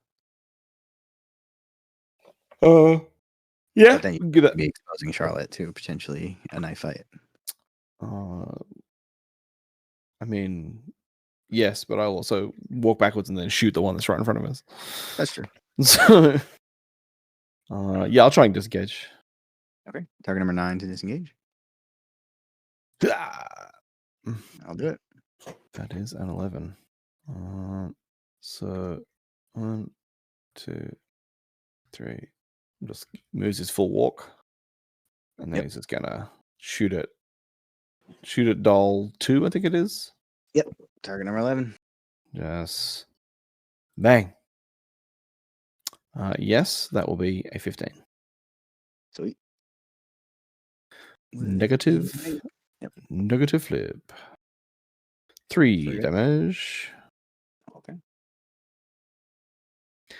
Gotta love those min 3 guns. That was moderate. Yeah, it's 3-3-4. Ah, gotcha. It's a consistent gun, not a spiky gun. Yeah. All right. That doll is going to charge Charlotte, just like I warned. Target Sorry, number Charlotte. 9. Sorry, Charlotte. Yes, that's going to be target number 9 defense on Charlotte. It's a 12. No, 11. Okay, one more time. 6. I can't do any better. Okay. That'll do 1 damage. I'm at 0. All right, target number 10 toughness. That's 14. Nail it. And we'll give you a critical effect. Unfortunately, it's a high one. Oh, you don't still have the chart open for critical effects, do you? Victoria, he stated that everyone healed after Oh, did he? we went back to the office. Okay, never so you should have mind. been topped off at the start of this fight. Okay. Yeah. Yeah, I was gonna say. I think the only thing you took damage from was the blast, so you should have 1 point of damage. Yeah, I just knew that she had like 6 wounds, so I was wondering where they all went. Sweet. Okay, so Dal 8 will charge Dexter. Target number 9. 9, my defense is 4, that's a 5. Let's throw a 6 to stop that completely. Bam. And again. Okay. Blocked. 12. Okay. And Dal number 1 will charge Gabe. Target number 9. Pass. And again. Nice. I don't pass that. What's I'll total? just take it. I'll just take it on the chin. What does that put you Oh, at? sorry. Total. That's a 7. Okay, with a negative 1 damage. Oh, I'm sorry. Okay. That's a knife. That's 3 damage. Oh, 3. Never mind. I'm down. I didn't realize they were using that profile. That's an unlucky negative flip. It's a pretty average negative flip. Toughness check. I pass. Critical effect. That was moderate. 4 plus 0 on the moderate chart is. Except for negative You to can any get- social duels. Oh, sure. Okay. Yeah, badly bruised and lacerated. You're going to have 2 surgeries. Yep. That brings us back to Charlotte. Make an attempt to back away, I guess. All right, target number 9 to I disengage. flip what? My walk? Your defense. My defense. 9. That is a 12. Nice. Yep. Nice. What's Dex looking like health-wise? I'm okay for now, but I'm gonna be ugly in a minute. I think I only have 1 damage on me. Okay. In that case, I'm gonna... Do you have armor? No. Can I make the tape? I can, okay. I'm gonna use my alter range immuno on my shield spell to cast on Dex. Oh. Okay. So that will increase that to a target number of 12, but we'll see if it happens. Why not? Nope. Because it's not the right suit, because of course it's not. So that fails. Do you draw a card from that? And then after that will be Dexter. We're gonna try to cast out twice on the one to my left. That's gonna fail. That's a card draw. And we're gonna cast it again. That also fails. 1, 2, 3, 4, 5, 6. And we got to discard. Alright, it's my turn. All right, Gabriel's up. All right, we're going to use grappling on this puppet for his attack. That is a 13. With a negative. I'll declare my trigger on a crow. I get a positive flip 2 damage, but I cannot cheat it. Okay, straight. Severe of 2. He is considered pinned and paralyzed until my next turn, I think. We'll attack Nice. him again. Okay. Okay, that is an 18. Let's go. With a straight. Straight flip. Weak of 1. How many? I guess I can't decide how many wounds he has, but I don't care. That's another 2 damage. Head off that hopefully teddy kill him. bear. Hooray. Kill him. Gabe's done. All right, back to Niall. See if we can finish them off. I'm going to shoot the one that's engaging Dex. I'll just shoot Doll 2. You're gonna have to randomize between I you don't and randomize because of my ability. Beautiful. Yeah. Sweet. Target number 11. That is atrocious. So I will miss and draw a card. Nice, nice. And then I will attempt it again. That will hit. What do you got? That will be that'll be a 13. All right, with an egg, I shuffle the deck, so everybody draw a card. All right. So if I have a full hand, can I discard before I draw? What's the story? Yeah. You draw and then discard. Or Draw and then discard? Yeah. Sweet. And that's going to be a mid weak damage. What is weak for you? 3?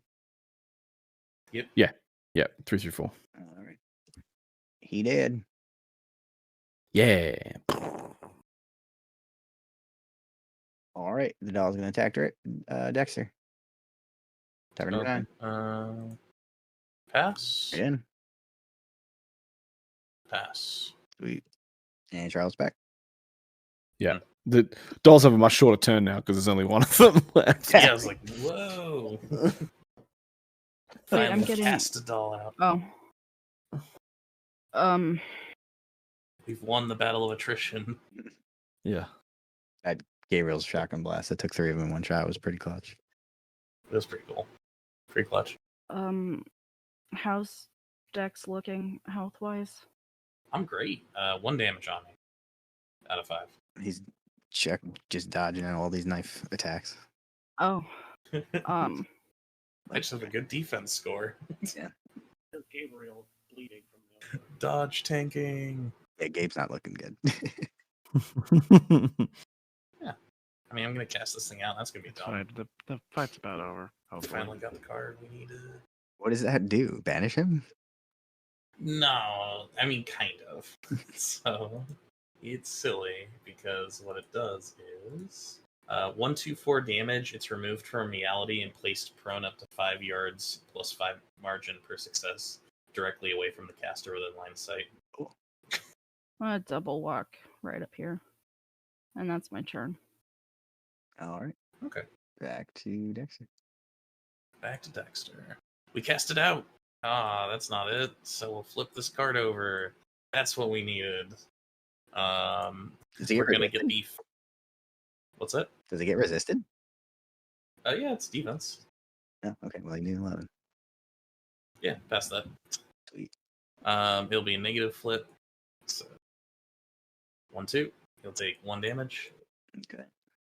He's gonna teleport out of reality and back into reality over here. And then we'll shoot him with a shotgun. After that, Target number 11. 11. That is going to be a 12. Can I do better? Yeah, we can do better. We'll cheat in a. That'll put me to a 16. With a negative. Do I need a 17 to not be negative? Yeah. Is my brain dumb? Oh, okay. Shit. Well, shouldn't have cheated that high then. Anyways, 2 cards. You take it back if it didn't change anything. Nah. That is moderate for 3. He goes down. We did our. Right. So everybody can discard as many cards they want and then draw until they have 3, but it probably won't And matter. It will matter, actually. You should do it. I have to shuffle now. All right. I have done so. All right, so you can close the map because that's over with. So Eliza's laying in the corner, convulsing, looking like perhaps some sort of evil entity inside of her might be leaving. Mm. And Mr. Anders is sort of struggling to get out of his bindings on the bed. As Mrs. Anders kind of comes up behind you guys. Did you stop them? Oh, I think we got him. Now we'll go to the help Mr. Anders get free. That man needs a doctor. Is there a doctor in the basement or the house? So Mrs. Anders is going to kind of like keep her distance from Eliza. Did you figure out what was going on? Did that thing let her go? Throw some salt at her? Dexter, why don't you give me a target number 13 scrutiny check? Okay, sure. Let me check my scrutiny. 2 points in that skill means I need to spend my 12. Bam. 14.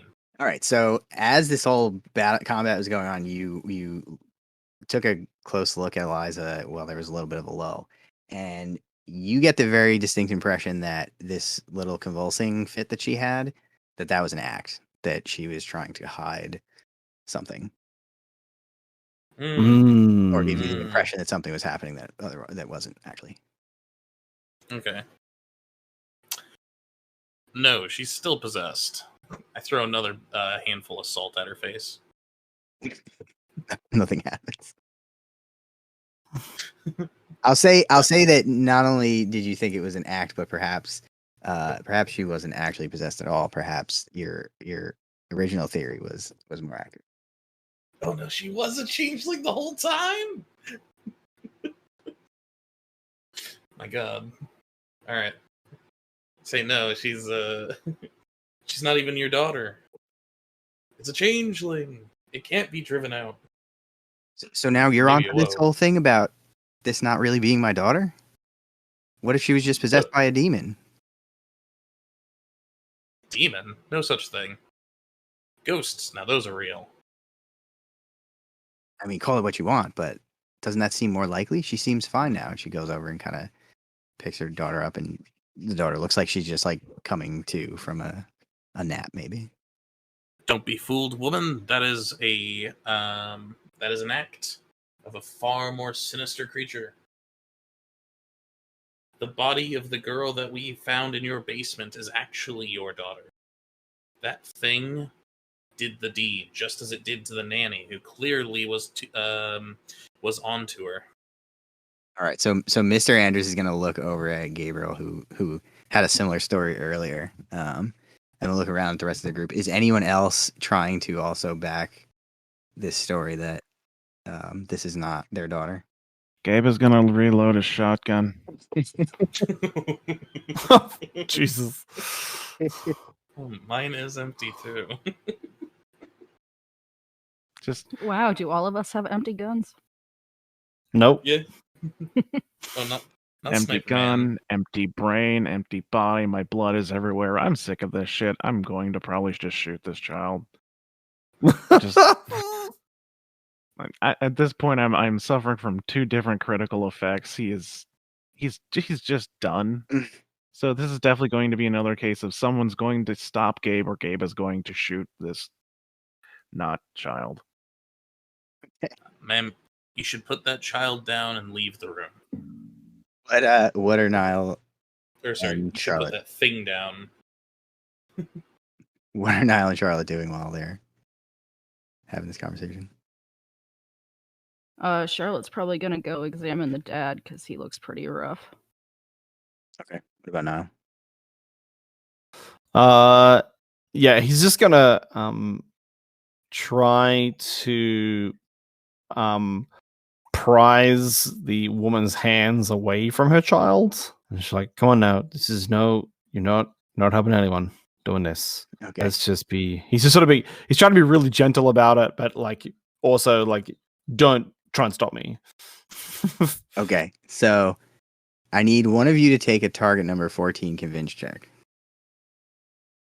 You can assist each other because you're both working on it, but you only get to add the rank in your skills to the flip if you're the assistant. Yeah. I can give someone 1 rank. I'm acting at 3. I'm on a negative flip to make social Yeah. duels. However, I am at a skill of 3, so I would probably prefer to assist if I could. Yeah, if you assist, Sure. that'd be great. So Yeah. that'd be a 6. Does Gabe have it in him to try to actually persuade him again, or is he going full shotgun style? I mean, I think the point of this is that this thing is getting shot. Whether or not she wants to lose an arm in the process is up to her. Okay, fair enough. Charlotte's also got a convince of 2. Okay. If she wants to chime in, then that sounds like we're getting a plus 6. What is it? 3, 2, A and lot. 1. Yeah. You only add ranks in the skill. Is that how it works? Yeah. Assisting. Yeah, if you're one Yeah. of the assisting players, you only have the rank. Yeah. I don't have any ranks.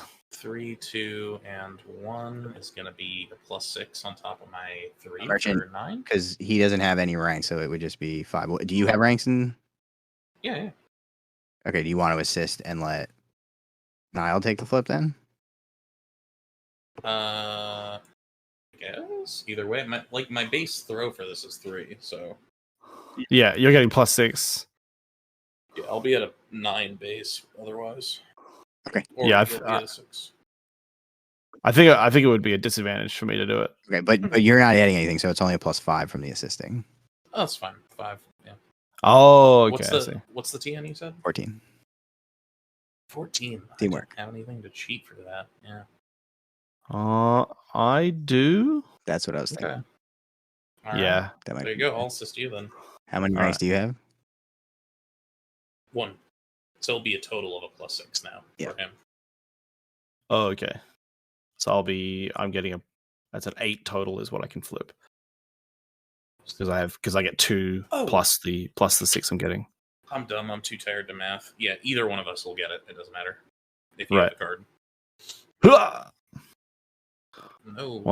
well, that's not the number, but I'll throw this at it. Let's go. Nice. Yeah, you should have been the one.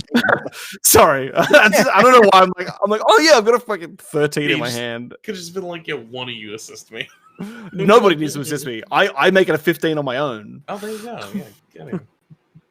Like, So, as you guys are all kind of reiterating this story, and Mrs. Andrews is kind of doing the math in her head and considering what you're saying, she sort of slumps her shoulders and looks a little downtrodden and kind of looks down at her daughter and holds her hands over her ears and says, "Okay, I think you might be right. We'll take her to the asylum and see what they can do with her." Or will take her. Wing. Gonna take whatever's left of her. You've convinced me. I understand. Obviously, there's something going on here, but there's no need to just kill her, is there? It's a mimic? But maybe there's something yeah, they could she's do. not No, She's no, not no. human. It's not a human. So you're just gonna kill a child? It's not a child. It stole your child. It killed your child. I'm sorry, ma'am. Your child's dead. So as She's you gonna put the gun up to the child and pull the triggers. so as you guys are having this conversation, I was gonna say the changeling tries to run away. But why don't you go ahead and take a? I mean, I'll say if you're that quick on the draw, I'll say you don't even have to take a check. You just shoot her. Yeah, Okay. Yes. I do the performs thing. a bit of shotgun surgery. Just goes to run for the door. Everyone turns. Kills Bang. Yeah, I'm gonna say Good. you were ready. You were Tarantino ready movie. with the gun. So even before the changeling has a chance to try to run, you just I was letting people have a conversation, but it was Yeah. just slowly sneaking up on this child. Right, so Mrs. Anders will kind of look down at her and kind of realize what happened. And at first she's kind of sad, but then the sadness kind of turns into anger or disgust at what happened. And then after Charlotte's done tending to Mr. Anders, they'll kind of sullenly leave the room, not wanting to kind of look at the body of this creature that looks like their child. Yeah, that's fair. And as you guys come out, they will hand you your 15 script and thank you profusely for everything that you've done and put up with. And that's that. Vacuums. Just Bye. vacuum. Was it? Damn. I'm gonna go get surgery now. Just Excuse steps me out, while I go get surgery for dealing with your not daughter. steps out of the room, straightens jacket. For 5 script more, we can actually take care of the bodies for you. They're not listening to you anymore. They're very upset about everything that's happened, and they don't want to deal with your haggling. Yeah, that child just died. Dude. Come on, man, read the room. The child died 3 months ago. Yeah, They just I found Yeah, out but realized they that forgot child about died. it now. Right.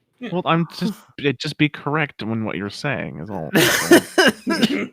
To them, Be accurate. perception is reality. So to them, their child died just now. 100%. But yeah, bad things happen. they will just kind of go about their morning and let you leave. There's already guild personnel on site, so they're gonna take care of all the rest of it, and that's it Mhm. for the Forgotten. Yay! Another victory for mankind. It's a Malifaux victory, so there's always got to be some horrible thing that happened. Yeah, I took 2 critical effects. That was That's clearly the tragedy of this story was It's the the real critical. tragedy, yeah. Huge thank you to the extremely cool kids tier on Patreon, the Steam Powered Scoundrels, and Dogmatize. Thanks for watching.